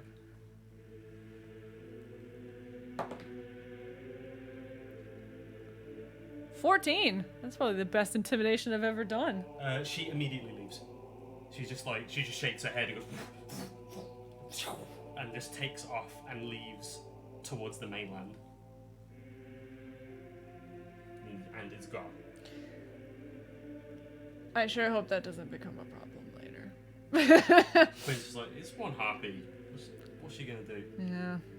Yeah. Okay, so if there's nothing...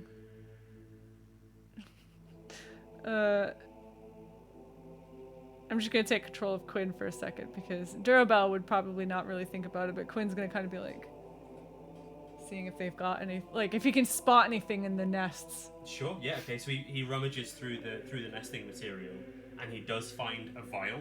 Mm-hmm. He finds a vial filled with a cloudy green liquid, mm-hmm. and he's like, oh shit, Belle, look what I found. And he pops the top open. And it smells like seawater, but it's really, really potent. Like it's almost like it's completely saturated with salt seawater. Like basically I just sniffed salt crystals. Yeah, basically. And you can see he closes it and you can see a bubble form that's in the shape of like a jellyfish that's just kind of bobbing in the center. Is that a potion of water breathing? It is. Oh, look at me! Oh, I bet it must be awful to drink. Yeah, it like immediately dries out your throat and would probably feel a bit gross. It's one of those things where you drink it and then you feel like you immediately have to take a drink of regular water. Yeah. There you are.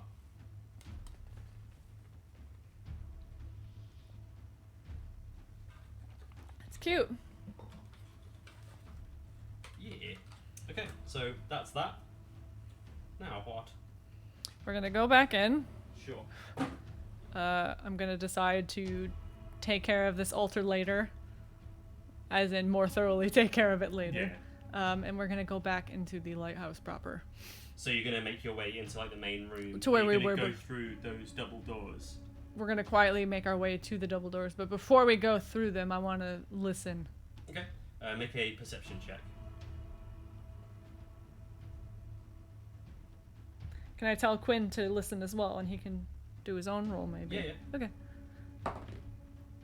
So Durabelle got 15. Quinn's not listening. Quinn got a 6. Okay.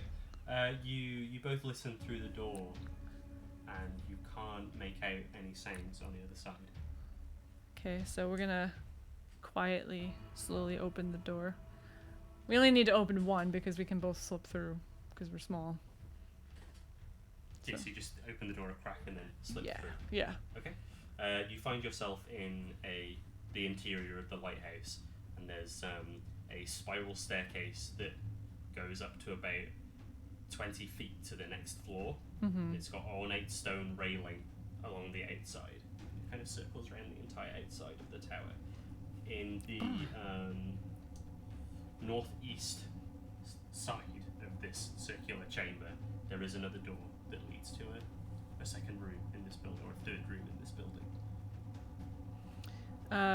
And this room doesn't really look like it has anything in it. This one doesn't know. It just looks like it's the stairwell, essentially. This is the main body of the lighthouse. And you, just so I get clear, there's the stairs that go up with the railing that go like to the spiral staircase. And then you said there was another door? Yeah. There's on the floor that you're on, there's a door there. Yeah. And then there's a spiral staircase that goes up 20 feet to the next floor. Okay, we're gonna go over to that door. Okay. And I wanna do a quick listen. Okay. Go ahead and do another perception check. That's another 15. Okay. It's difficult to hear any noises because in this chamber in particular, it's really loud. It's almost like shaking. It isn't shaking the entire building, but it feels like it could. Is it like this really like deep thumping sound? Is it like when you're at like an anime convention, they have really bassy music on, and you feel it in your chest? Yeah, like it kind of reverberates through your body, and the green glow is sort of radiating down through this entire chamber. I mean, you can only see it on the top where it's kind of filtering down, but it's making it kind of hard to hear anything. Yeah. So we don't hear anything on either side of the door? No. I will motion for Quinn to have his sword ready, and I will open the door. Okay. You rolled like a 15 and a 14 for your stealth checks, didn't you? You did.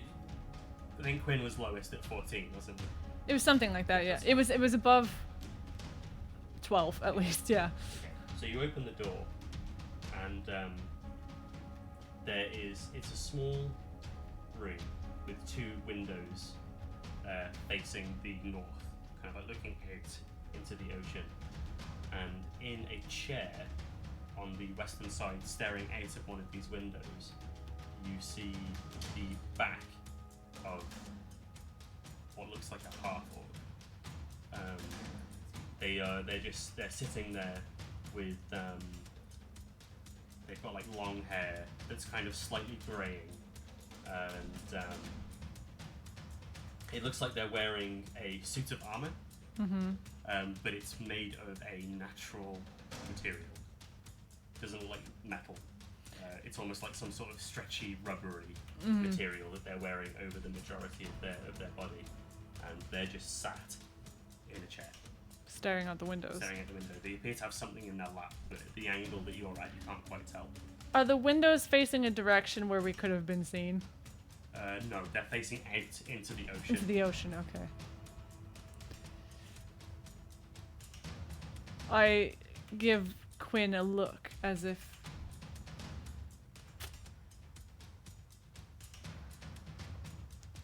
And he doesn't seem like he spotted us. I'm gonna motion for him to pull out of the room. And when we're gonna back away from the door a bit, and I'm gonna say, I believe that's Moisco, but I'm a bit concerned if there's more. If he yells out, if we're gonna be surprised from the upstairs. Well, it's up to you, Belle, but we're not gonna get a chance to get the drop on him like this again. He's not seeing us. Either way, we make a commotion down here, or we make a commotion up there.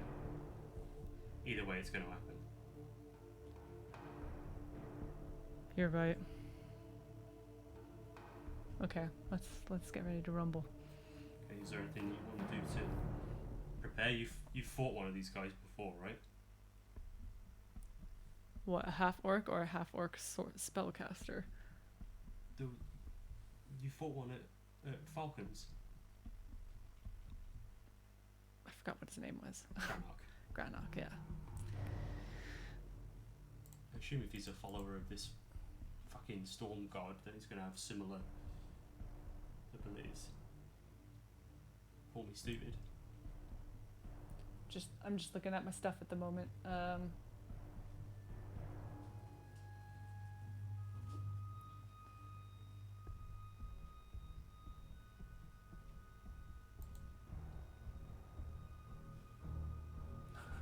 Time to read spells. Well, no, I'm trying to decide which one I want to go with. Sorry.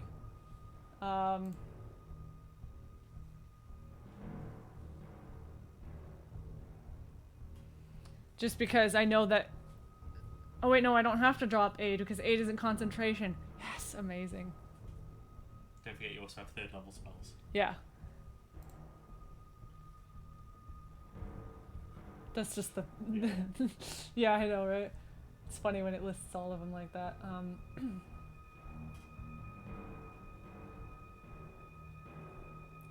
mean, that doesn't technically need to be cast at higher levels because it just increases the number of creatures it affects. You can only concentrate on things once,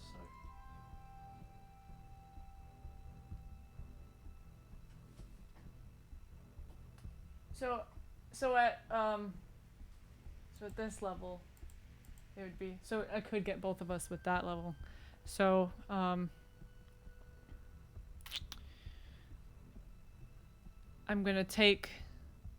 gonna quietly cast Bless on Quinn and I. Okay. What? What? Just the look on your face. Well.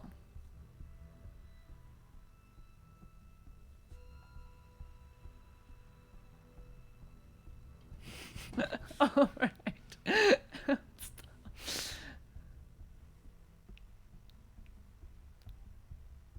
Okay, so I'm gonna put my hand on Quinn and I'm gonna be like, this is me just metagaming ever so slightly. I'm gonna put my Guiding hand from the DM. I'm gonna put my hand on Quinn and I'm gonna be like, the fact that there's both of us fighting him will be much better.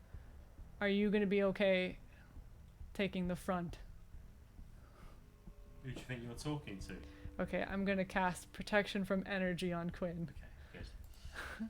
And what damage type are you choosing? Lightning. Okay. It's resistant to lightning. Cool. Okay, so I have to remember that now. Okay, so. Just because we were talking about it. I know. Last week. Yeah. And I just find it quite funny that you spent this morning reading through all your spells. So I was like, that one's really good because they use lightning. Yeah, well, I didn't read all of my spells. I was reading spells that I was going to pick for my level up. Alright, so you didn't look at ones that you actually... What I was suggesting is you look through all of them, so you understand what everything does, because you had that in your spell list, and you've not even... Like, when you were looking through your spells, then you didn't even consider it. Like, no. You can, like... I guess if you would prefer to cast Bless, then go ahead and do that, because it is a 3rd level spell, so it is quite a hefty investment to make. I don't want to... I guess I don't want to feel like I'm telling you what to do. No, I'll do it. It's one of those things where, in a way, it's sort of. It's something that I need to get better at, to just let you do what you want to do. But at the same time, I also need to like think a bit more sometimes. Okay. Here you go. Compromise. Cast Bless, because that's what you were going to do until I stopped you, and just bear Protection from Energy in mind. Okay. For next time, if you fight another one of these guys. Because it is an important spell. Okay. When you have enemies that are using like elemental attacks and stuff. Yeah. It can be a big deal. And you can always change it. You can always cast it mid-fight if you want. Yeah. I think this time, in the interest of fairness and me being a shitty DM, so I'm gonna do that instead. So give yourself the spell slot back. I did. Okay. So it was So okay, I'm casting Bless at 1st level because it only needs to affect Yeah. Quinn and So I. it affects both of you. So you're both blessed. So, So Quinn so we get +4. kind We get a D4 to attacks or saving throws. Okay. But I think as you do that and you cast the spell and complete it, that does get Mosco's attention. Okay. And you kind of like you turn, so you've essentially sacrificed the surprise for that. That's because you fine. have to, because it's got a verbal component, so you have to. Yeah. say I guess things to I guess cast I had because we had backed away from the door, so I was gonna try and. If you want to go like all the way out. Because we had backed away from the door like into the room. But that's still only one room. Yeah. So no, I'm gonna say that he did. That's so that's you fine. finish casting the spell, you hear a voice go, "Is someone there?"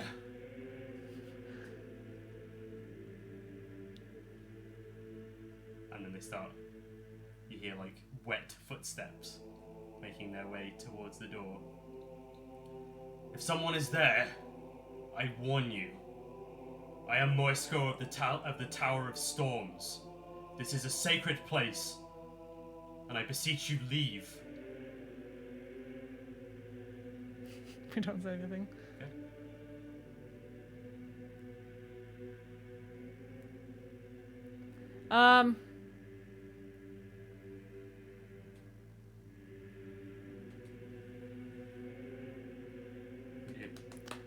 He's approaching the door. What are you doing? No, we're gonna hold. We're gonna try and get into position that when he opens the door, we're ready to attack. Okay. You hear him. Yeah. And then he stops. And you hear him kind of go.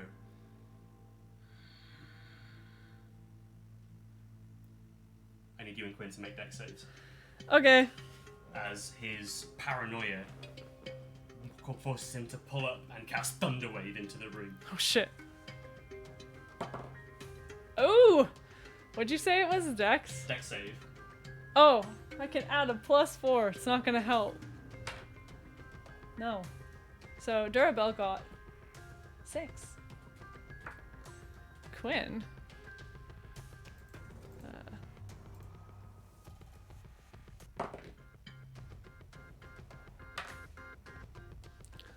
Quinn got 12. 12? Okay. Yeah. Quinn succeeds, you fail. That's fine. So... you... Oh my god, that was awful. You suffer 3 points of thunder damage. Mm-hmm. And Quinn suffers 1 point of thunder damage. But you specifically are taken off your feet and thrown back. And the air leaves your body as your back slams against the other side. I was gonna say, I probably made a lot of noise hitting the wall. He goes, I knew it. Leave this place or die. By the will of Talos. And you see as he steps in, like his shadow consumes the whole doorway. And you see the heartbeat gets faster. And you see he's wearing like this, the armor is made out of octopus hide, like you can see the shit, suckers okay, in it. yeah. But there's a big hole in the left-hand side of his chest where it looks like his heart has been gouged out. Oh shit, okay. And there's just this like green glow faintly from that cavity. Does it match the lighthouse color? Yeah. Okay. And he just says, well, he doesn't say anything, he just says that, he just says, leave or die. Initiative. This doesn't. The D4 isn't to initiative, is it? It's just no. It's attacks and saves, so no. Is it just attack rolls and saving throws? No, it's not ability checks, is it? Oh yeah, I don't believe it's ability. Check the spell. Because initiative is an ability check, so it affects ability checks, attack rolls and saving throws. So no, it doesn't affect initiative. Okay, that's what I thought. So Durabelle got 16. Hang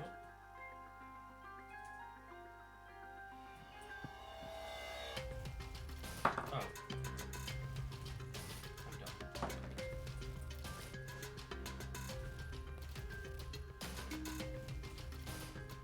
It's a good thing Quinn can reroll ones. He got a 14. Okay. What did you get? 16. Okay. I believe I said 16. I don't know. I was too busy setting this up, so. Well, either way, it's 16. He gets to go first anyway. So. Okay. So he kind of sees the pair of you, and he takes another deep breath, and he kind of stares directly at you, kind of like seeing the armor that you're wearing, the fact that you're also like a cleric of your chosen god, whoever it is, and he says, "I see you are one of faith as well. Then you should know better than to meddle in the affairs of other gods." Throws out a lightning bolt. I need both of you to make a dex save. Wait. Yeah, it's fine. Oh my god, this D4 is fucking me over. So Durabelle got 9. Okay. Quinn got 17. Okay. Quinn saves, you fail. I fail, yeah. So this blast of lightning screeches through the room. Oh, I have to make concentration checks. You would have had to have made a concentration check for Thunderwave as well. Should I do that now? Do that one now. So 11 plus. That's fine. Yeah, okay. And then, because we need to see how much damage you take. So that is.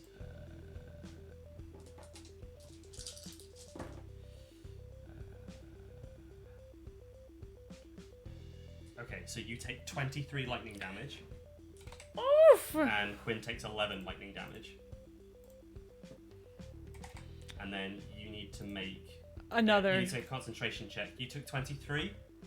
Yes. So it's DC 11.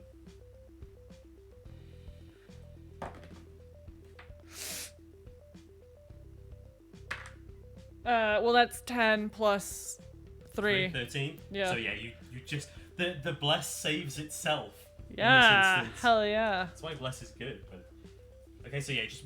And you kind of like feel... And unlike the blessing that you got from the storm altar, this fucking hurts. You can almost like feel the ends of your hair being singed by it as it courses through your body and then escapes through the wall behind you, and you kind of see the crackles kind of dance along it. It just kind of like brings it up. It's your turn.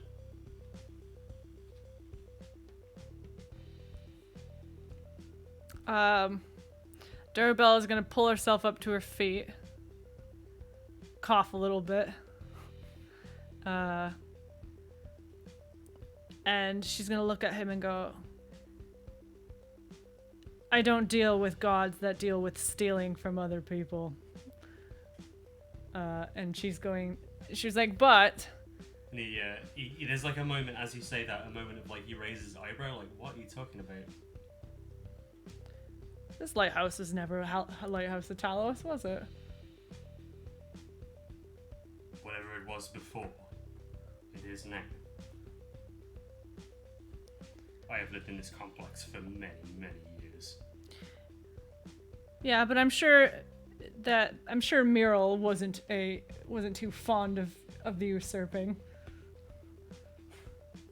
She knew not the potential of this. As you say that, he kind of glances down at the conch shell that's still in his hand and looks Oh back shit, at you. he's got it, yeah. Yeah, that was what was in his lap. Oh, okay. And he said she knew not the potential of this place. She did not make the sacrifices that I have to see its true potential fulfilled. And this is why The fact that she still lingers like a parasite.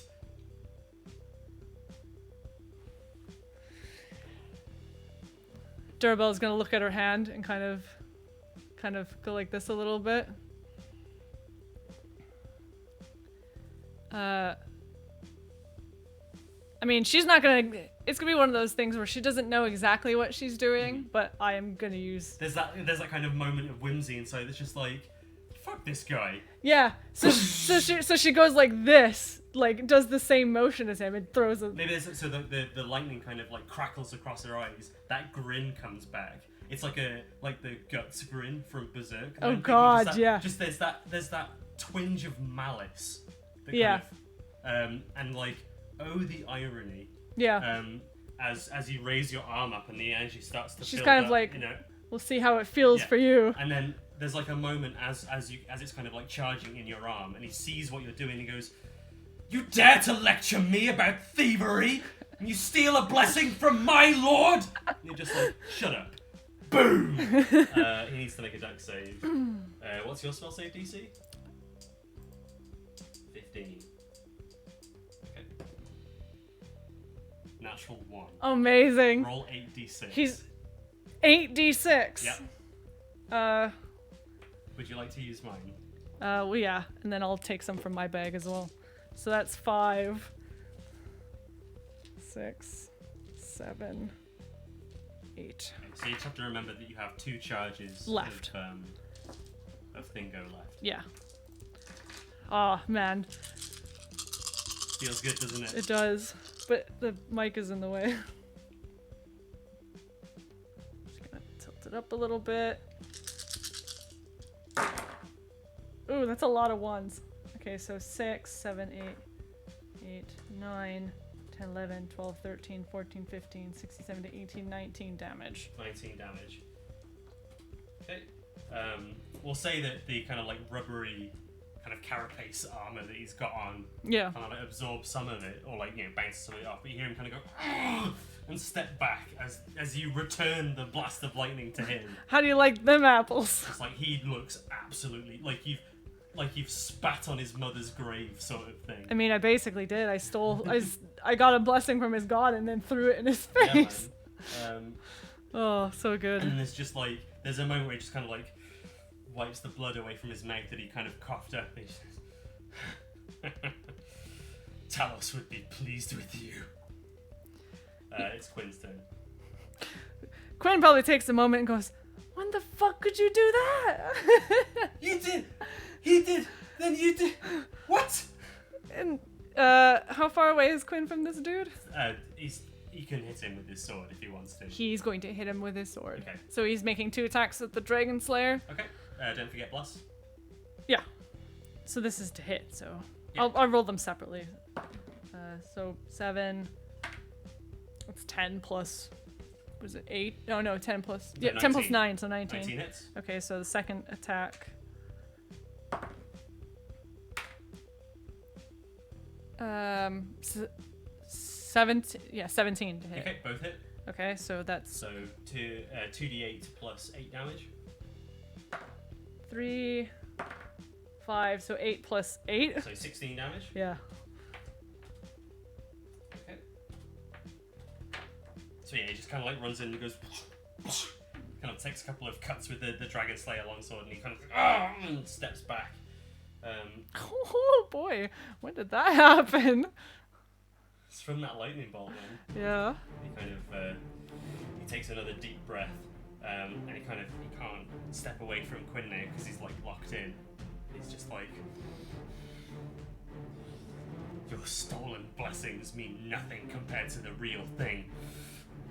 Make another dex save for both you and Quinn as he throws out another thunder. And it's one of those moments where I go, maybe I should have healed.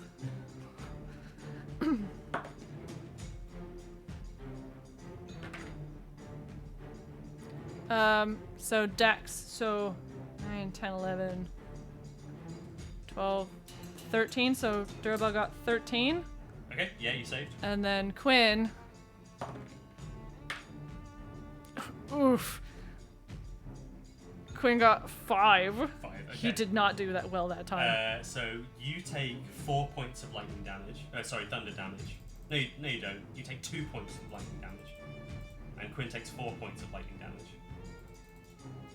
And Quinn is thrust 10 feet back. So now he's like next to you again, like, Yeah. Make a concentration check. Oh, yeah. Oh, it's a check, so the...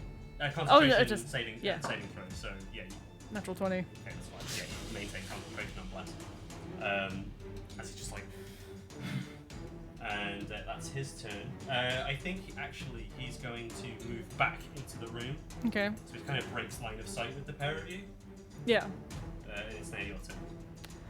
I am going to scroll down my list of spells. Prayer of Healing takes 10 minutes to cast, so you can Oh, do that's that. right. So I'd have to do... Oh no, that's just one creature. So I'd have to do... But remember, if you cure wounds, I mean, it's not much healing, but if you cure wounds somebody else, you get a benefit from it as well. Yeah, I was just trying to think of a way to do it. You don't have any kind of mass curing spell. Like It's just annoying because I was looking the next at one is like mass healing word, but that is like a 4th level spell, I think, possibly even higher. I think I saw it on the list, but I didn't take it because I don't think you've got access to mass healing word yet. So the best bet would be Quinn. Is Quinn doing all right? He's fine. He's doing okay. So I'm going to cast. That would be the last spell slot. Don't forget you've got Preserve Life as well. You can use your Channel Divinity to heal instead. So you could heal yourself up by 10 hit points using that. And I think Quinn didn't get anything out of it, but I don't think that's the concern at the moment. No, the concern is myself. But I've just. But you can do that twice per short rest, so that might be a better thing to do than dumping spell slots into healing when you don't necessarily need to. Yeah. Okay. So I'm going to. I'll use one of my channel Okay, divinities. so you can give yourself 10 hit points.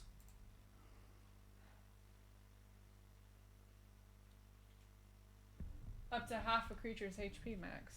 Yeah, so up to 25 hit points.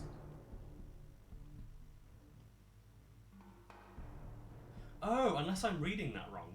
You can you 'Cause restore up to 30 HP divided among any creatures within 30 feet, up to half the creature's HP max. That might be a lot better than I think it is. Because basically what I thought was, because you've got 51 HP, half of 51 rounded down is 25. Mm-hmm. So I thought that Preserve Life couldn't take you higher than 25 hit points. I think what it's actually saying is it can't heal more than 25 hit points. If that makes sense. So so you can't use it to fully heal yourself. You could only use it to heal. Well, you could if you were on 25 hit points. It's just oddly worded. Yeah, it says up to half a creature. Yeah, up to half a creature's max. But it's not saying it can't heal you past half of 25. It's saying that the healing that you receive is capped at half your max hit points. Feature can restore a creature to no more than half of its HP point Okay, maximum. so I was right. So you were right. That's fine. But okay, it so it you can give yourself 10 hit points then. Yeah, okay. So I heal myself 10, Yeah. and then so that means I have 20 left. Quinn's doing all right, so I'll. No, it doesn't. It's not a pool like that. It's every time you do it, it's 30. It doesn't like go down or anything. Oh, so I could. Because Quinn can't go higher than because he's above 25 hit Oh, points. right. Okay, so I can just do it again, and I still have. I can just heal another 25. No. If you do it again, you can do the full 30. Because go back to it for a sec. Okay, so Preserve Life. You can restore up to 30 HP divided among any creatures within 30 feet, up to half of their maximum HP value. So you get 30 HP that you can split among as many targets as you want within 30 feet. Yeah. Up to half their hit point maximum. So you could give yourself 10. If Quinn was on 5 hit points, you could then give him 20. Right. Because Okay. that's a total of 30. Right. Okay. But when you do it again, before the next short rest, you just get another 30. It's not like Lay on Hands or something where it's a pool that you just spend as you want. Okay, yeah. I think that's where you're getting confused. Yeah, that's... You do it once and it goes, right, 30 HP. Where do you want to put it? Okay, so that's Yeah, that's my action to do. It's kind of complicated. It's a strange channel divinity. But it's good.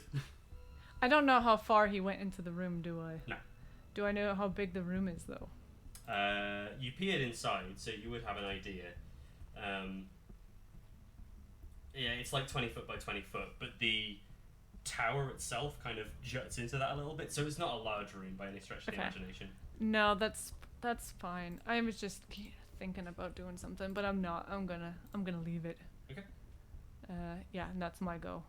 I'm gonna kind of sidestep. I kind of want to move just so I'm not where I was when he saw me. Yeah, sure. Yeah. Okay. It's Quinn's turn.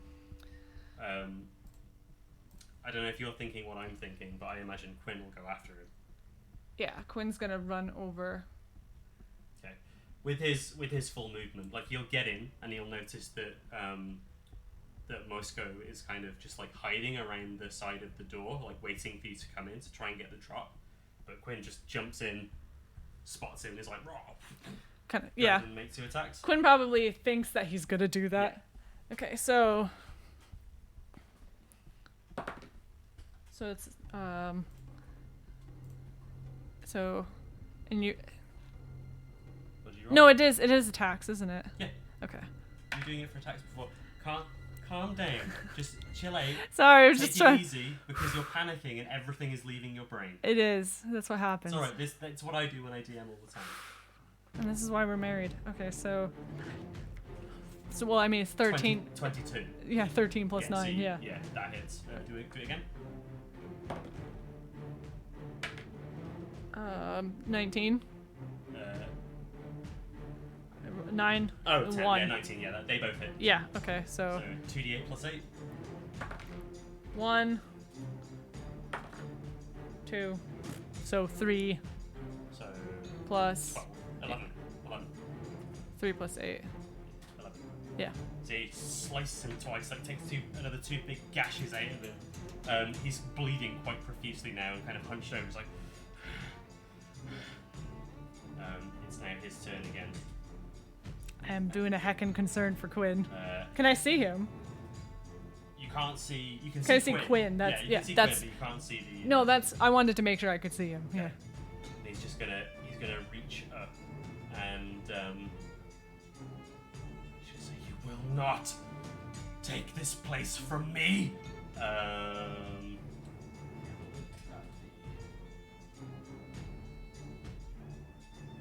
No, in order to hit Quinn, he can't hit you. So Quinn needs to make a dex save. Uh,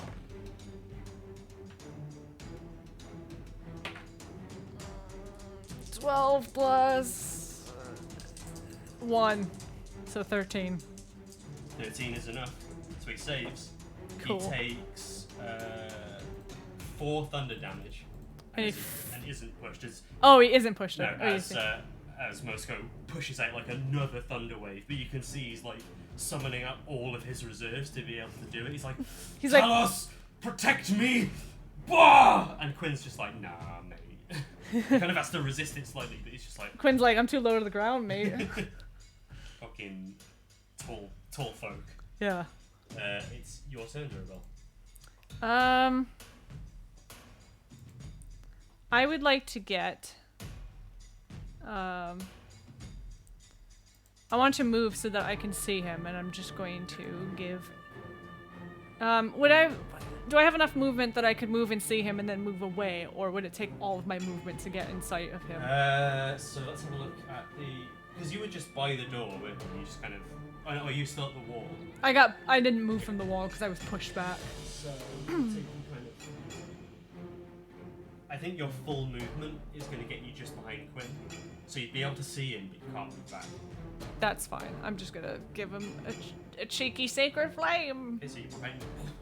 Okay, so that's a dex save. A 15. That is not enough. That is a 5. So 2d8. Yep. 7. 8. So Oh my 15 radiant damage. Describe your finishing move. Oh my to god, me. amazing. Oh, I almost wish I had used. Oh no, because I would have hit Quinn with it. But I kind of, Quinn's like, yeah, and then I kind of come in behind him, and I'm like, because he was saying Talos protect me. Sorry, give me a second. I'm trying to think a million miles a second.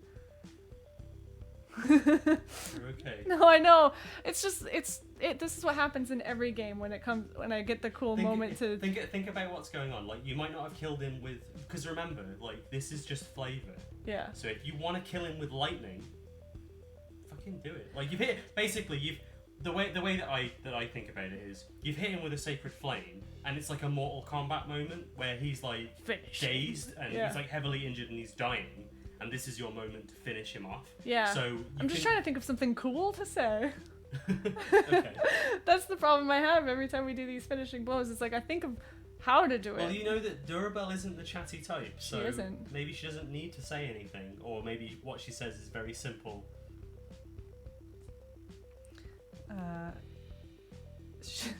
You should have picked a better god. Your god is low tier. Scrub tier god. Yeah. This is how Pick a wars, god and pray. This is how wars start. Yeah, man. No, Durabelle isn't gonna say anything. She's gonna just do the cool thing where she appears behind Quinn and just. Oh my wa. Oh my emotion, Daniel. But she's gonna do it. I will use the sacred flame to kill him because I want to make sure that the conch shell is safe. Okay. Like so if it when he as he's burning and he drops it, like kind of go in and catch so it. he kind of like, and he drops the conch shell and like skitters across the ground. And he just kind of like looks at you as the sacred flame kind of like burns through his body. You see it kind of like burning through the chest cavity where his heart should be. Yeah. And he looks at you directly in the eye. And he just says, I gave up my mortality many years ago to serve my lord. As long as my heart still beats, I will return, and you will pay. Say hi to Granok for me. See that? You could have just said There! that. I know. I thought of it just now. Maybe yeah. Well, there you go. You did it, and he just kind of like, and he collapses to the floor. I will immediately go pick up the conch shell. Okay. And put it into bag. Into bag. And I'm gonna say, all right, Quinn. I think there's one last thing we have to do before we bring this shell back. What's that? We have to climb the tower. Cool. So we're gonna make our way up, but we're gonna keep our weapons on the ready because we don't know if anyone else is here. I have a feeling there isn't anyone else here, but I'm gonna be ready. Okay. So you start making your way up the stairs? Yes. Okay. You make your way up the stairs, and it goes up 20 feet, and there is a door to the west side that you would assume leads to the roof of the two buildings in front of you, at the front of the building. So you can go out onto the roof area if you want. Maybe on the way back. I want to go to. I want to go to. Yeah, I want to. Okay, so you continue to ascend. Is the beat still? Yeah, it's getting worse. Like after Moscow died, it slowed down. Yeah. But as you're going up further, it kind of gets more and more intense as you go up, and the light as you reach that second floor is getting brighter. And bright. Like yeah. baleful. So. Yeah. As you continue to go up the stairs, you reach the top, and the pinnacle is partly open to the elements. So you get hit by that like sea wind again, and there's like a narrow walkway that's topped by an iron railing, like all around the outside. And in the center of where the beacon is, so kind of like the lighthouse, so it's kind of like sheltered on one side, yeah. and then it's open for the lighthouse light to go through. But the actual light itself has been replaced with this blinding green light that's so bright at this point that you have to avert your eyes. Like your body is naturally going, I can't look at it. Can't see. What would you like to do? Can I get to it? Can I like approach it? It's kind of well, you don't know because you can't see it. Oh, like, right. The moment you try to look at it, it's too bright.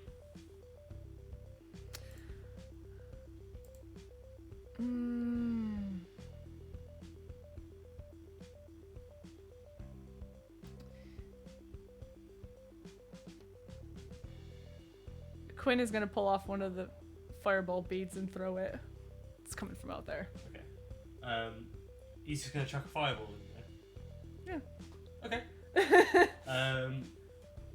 You might have have to get out of the way because it's like a 20-foot range, which is pretty much the radius of this entire Oh, room. then maybe he's about to do it, and Durabel was like,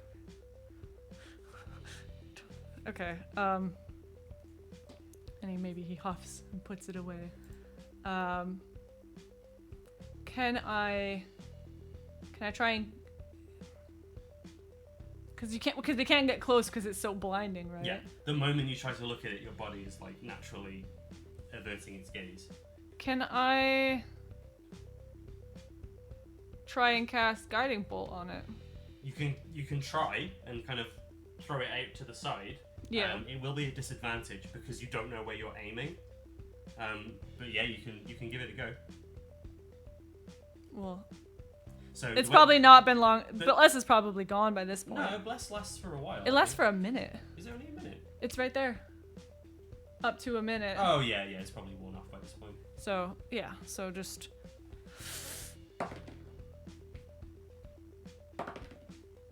Ooh. You rolled an 8. But yeah, so it's a 15. 15. Yeah, that's enough. You just kind of you try and look roughly in the direction that it is, but you can't quite make it out. And then you kind of shield your eyes with one hand, lift up your hand with the other, and blast of radiant light screeches out. Roll damage. 4d6.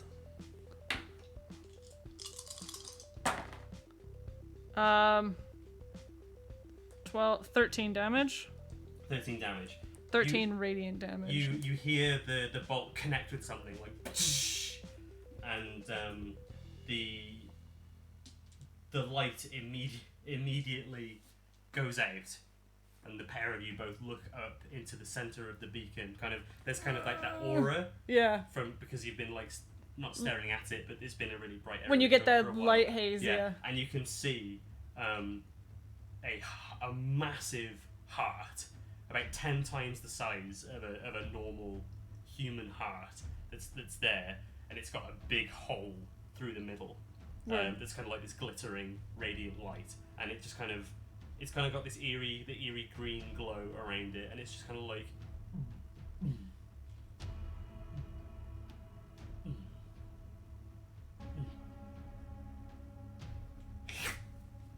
It just disappears. it's gone.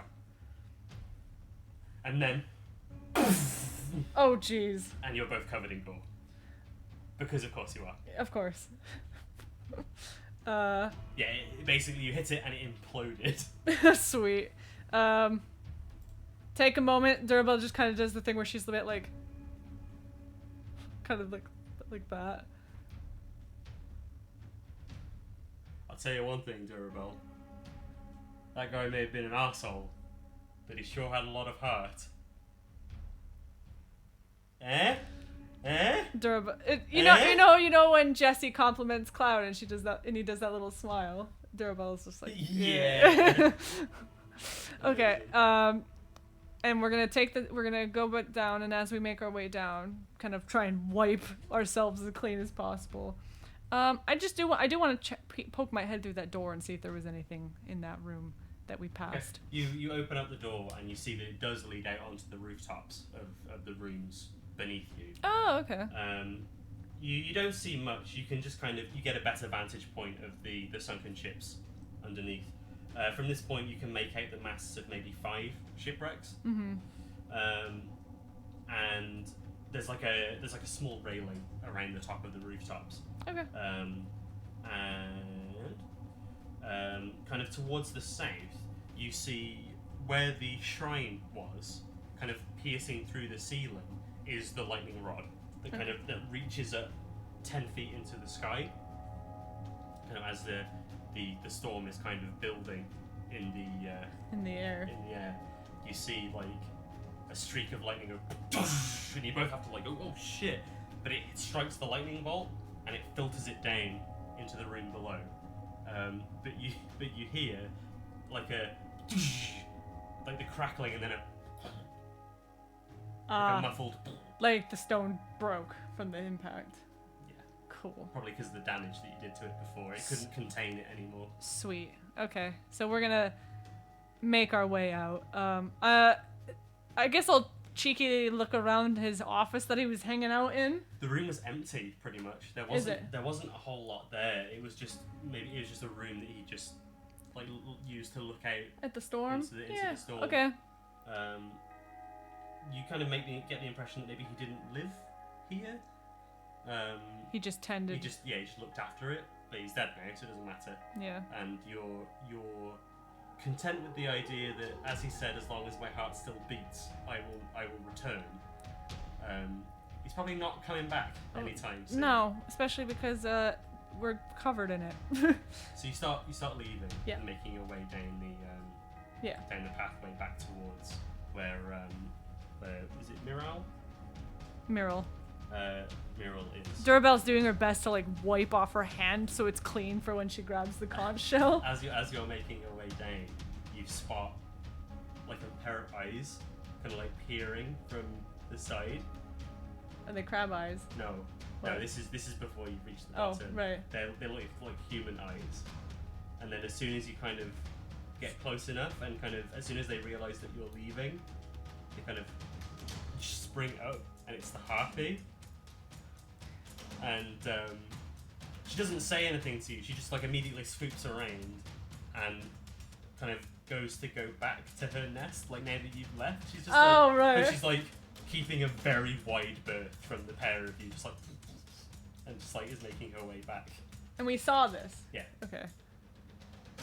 I make a mental note. She was just waiting until you left so she could go home. So we're going. Do we pass? I'm assuming we don't go near the water at all before getting to the cliff. To the cave. I can show you the map now because you've done it. You've done it all. Mate. So okay. So you're kind of coming down this way. So the harpy was there. Yeah. You come down this way. So there's like this natural bridge. Okay. And then this is the cave where the banshee lives. So. And there's the giant crab. Is the water spraying up at all? Is there enough wind? There's some movement where there's like a sea spray that comes up as the tide kind of comes in and out. It is slightly higher now. You've picked a good time to wrap up and go home. Durabelle tries to take as many opportunities as possible to walk, potentially so she can get hit by the water and not be in like kind of sort of clean up. Okay. That's fine. And we make our way back to the cave, and I'm gonna pull out the conch just to make sure that it is safe. Yeah. So you make your way back into the cave, and Miral is there, and she kind of, as she sees your shadow cast into the cave, she looks over at you. And then immediately sees I've got it the out. conch shell in your hand, and you just see her face, which was always slightly ghostly in form, kind of her eyes go wide, and it immediately fades to just a normal elven looking face, apart from the sea elf bits. And she just looks at it and is like completely mesmerized. Is there somewhere you'd like me to put this for you? What was your name? Durabelle. Durabelle. And this is Quinn. Yeah, I'm Quinn. Now that we've done this, are you busy later? Just ignores him. Yeah. And says, no. Just knowing that it's safe is enough for me. Do you want me to leave it here for you? Take it with you. Do what you want with it. Maybe it'll serve you well. I'm happy for you to have it. Thank you. Thank you. I know this must be very important to you, so I will take the best care of it. As you're saying this, you like maybe look down at the conch shell. Yeah. And you say that, and you look back up, and she's gone. Did you see where she went, Quinn? She just vanished. Faded away. I wonder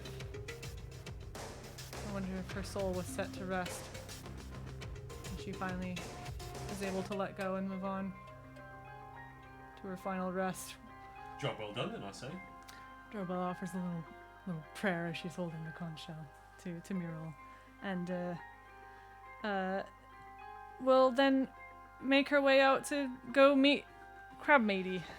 Yeah, so you make your way outside, and the crab is like, it's still sat in the exact same place that you left it, and it's kind of scooping sand with its claws into little mounds.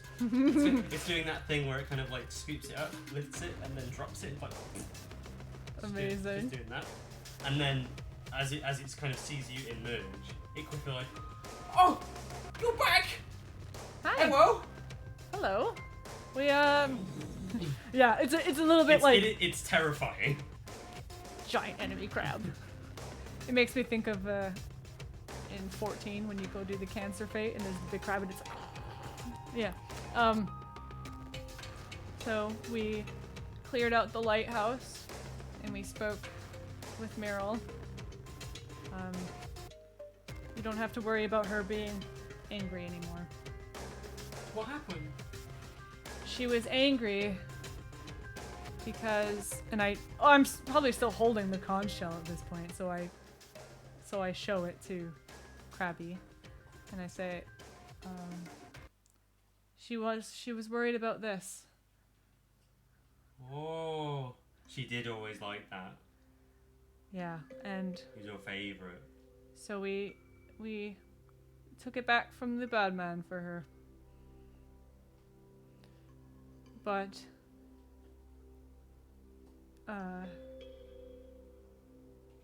she was put to ease, which means she's no longer here. There's a moment of kind of contemplation, and the crab just goes, oh. Well, as long as she's not sad anymore, that's okay. How close is the crab to me? Close, like, so you're like maybe here, Yeah. and it's like right at the edge. No, I was just gonna say, is the crab close enough that I could pat part of it and go like, It's okay. Don't worry about me. And then it kind of gestures over to where you first saw it, like in the distance of the beach. It goes, I have plenty of crab friends that I can spend my time with. good. I'm smarter than all of them. You are very clever. I tell them what to do. I give it another pat. And Quinn's like, oi, crab face. You promised us something in return for doing this. I was like, yes, I did. I'll be right back. And it like skitters off immediately like. I'm assuming it does like the side run. Yeah, it's like into the water and just like immediately submerged. And it's gone for maybe 10 or 15 minutes. Long enough for us to go to the water, and even though it's salt water, kind of. Yeah. You can do that. And then it comes back, like it emerges out from the water, maybe a bit further out, and comes back to you. And you notice that in its claw, it's like holding it with both claws. You see like this shining metal object, and as it gets closer, you see that it's made of metal, but it looks like it's been treated so that it's a very stark, like cobalt color. Mm-hmm. So it's like this blue metal, Like a bright blue, yeah. and it skitters over it and then places it down in front of you, and it's a battle axe. Oh. It's a battle axe it's got this treated like blue color, and the sharpened edge has been sharpened in such a way that it's got like a wave pattern. Oh, that's built cool. into it. Yeah. And it's a battle axe, so it's about the same size as your warhammer. Yeah. But it's got obviously a bladed. I was checking edge. to make sure I was proficient in battle axes. Yeah. And the crab puts it down, and you actually see in the side of it, like on the handle, it's got dwarven. Oh shit. Carved into it. Yeah. What does it say? It says. Let me just double check.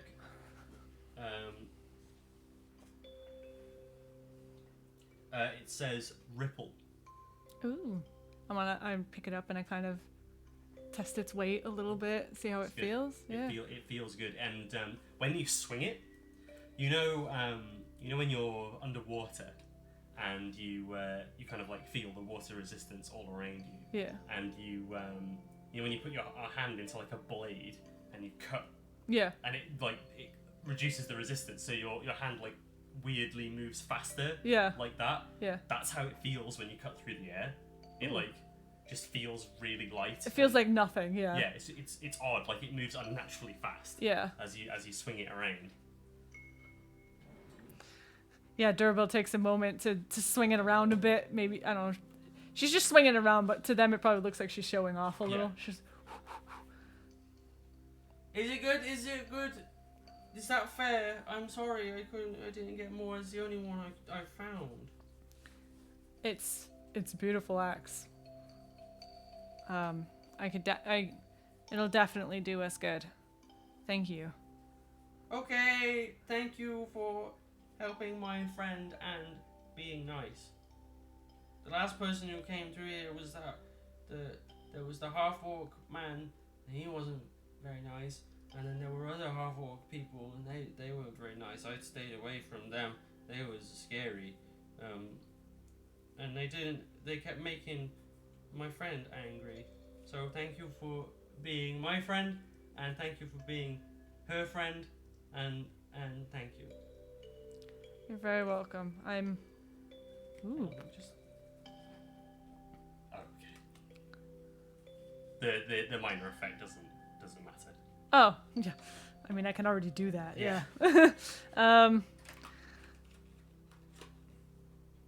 Durabelle is just like, I'm always happy to help someone in need and make friends along the way. I'm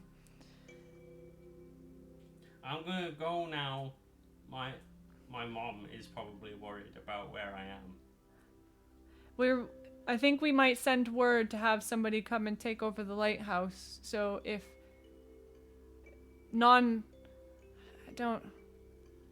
if any non-orcs come by, that might be them. So. Well, I don't know how much time I'm gonna spend around here anymore. Anyway, I'm just gonna stay with my family now. I was only here because Miral was here. So you can do your thing,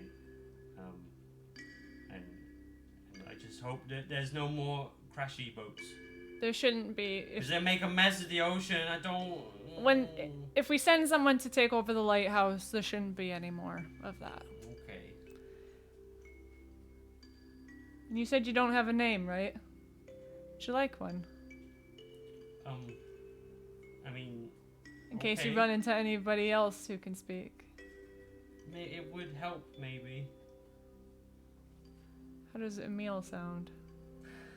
It makes me think of Emil. Roll a persuasion check.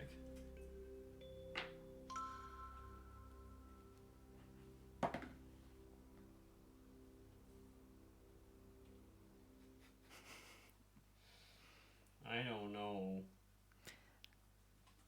It's just a thought. It was a natural one. It was a natural one, yeah. Well, either way, I'm happy to have met you, and I'm glad to have helped. And I hope that you have fun on whatever adventures you get up to in the ocean. We're gonna go have a swim, and maybe I'll eat a thing, and yeah. That sounds like fun. Yeah. Okay, it was bye-bye. nice knowing you, but yeah. And just like immediately like. They just wave as it scampers off like a herd of horses. And Quinn just kind of looks at you, and he says, "That's a cool axe, but what the fuck?"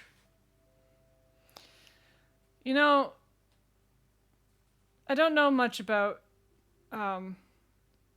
wizards and such, but if there's anything I've ever heard about them, it's that they're always a bit odd, and they'll do odd things.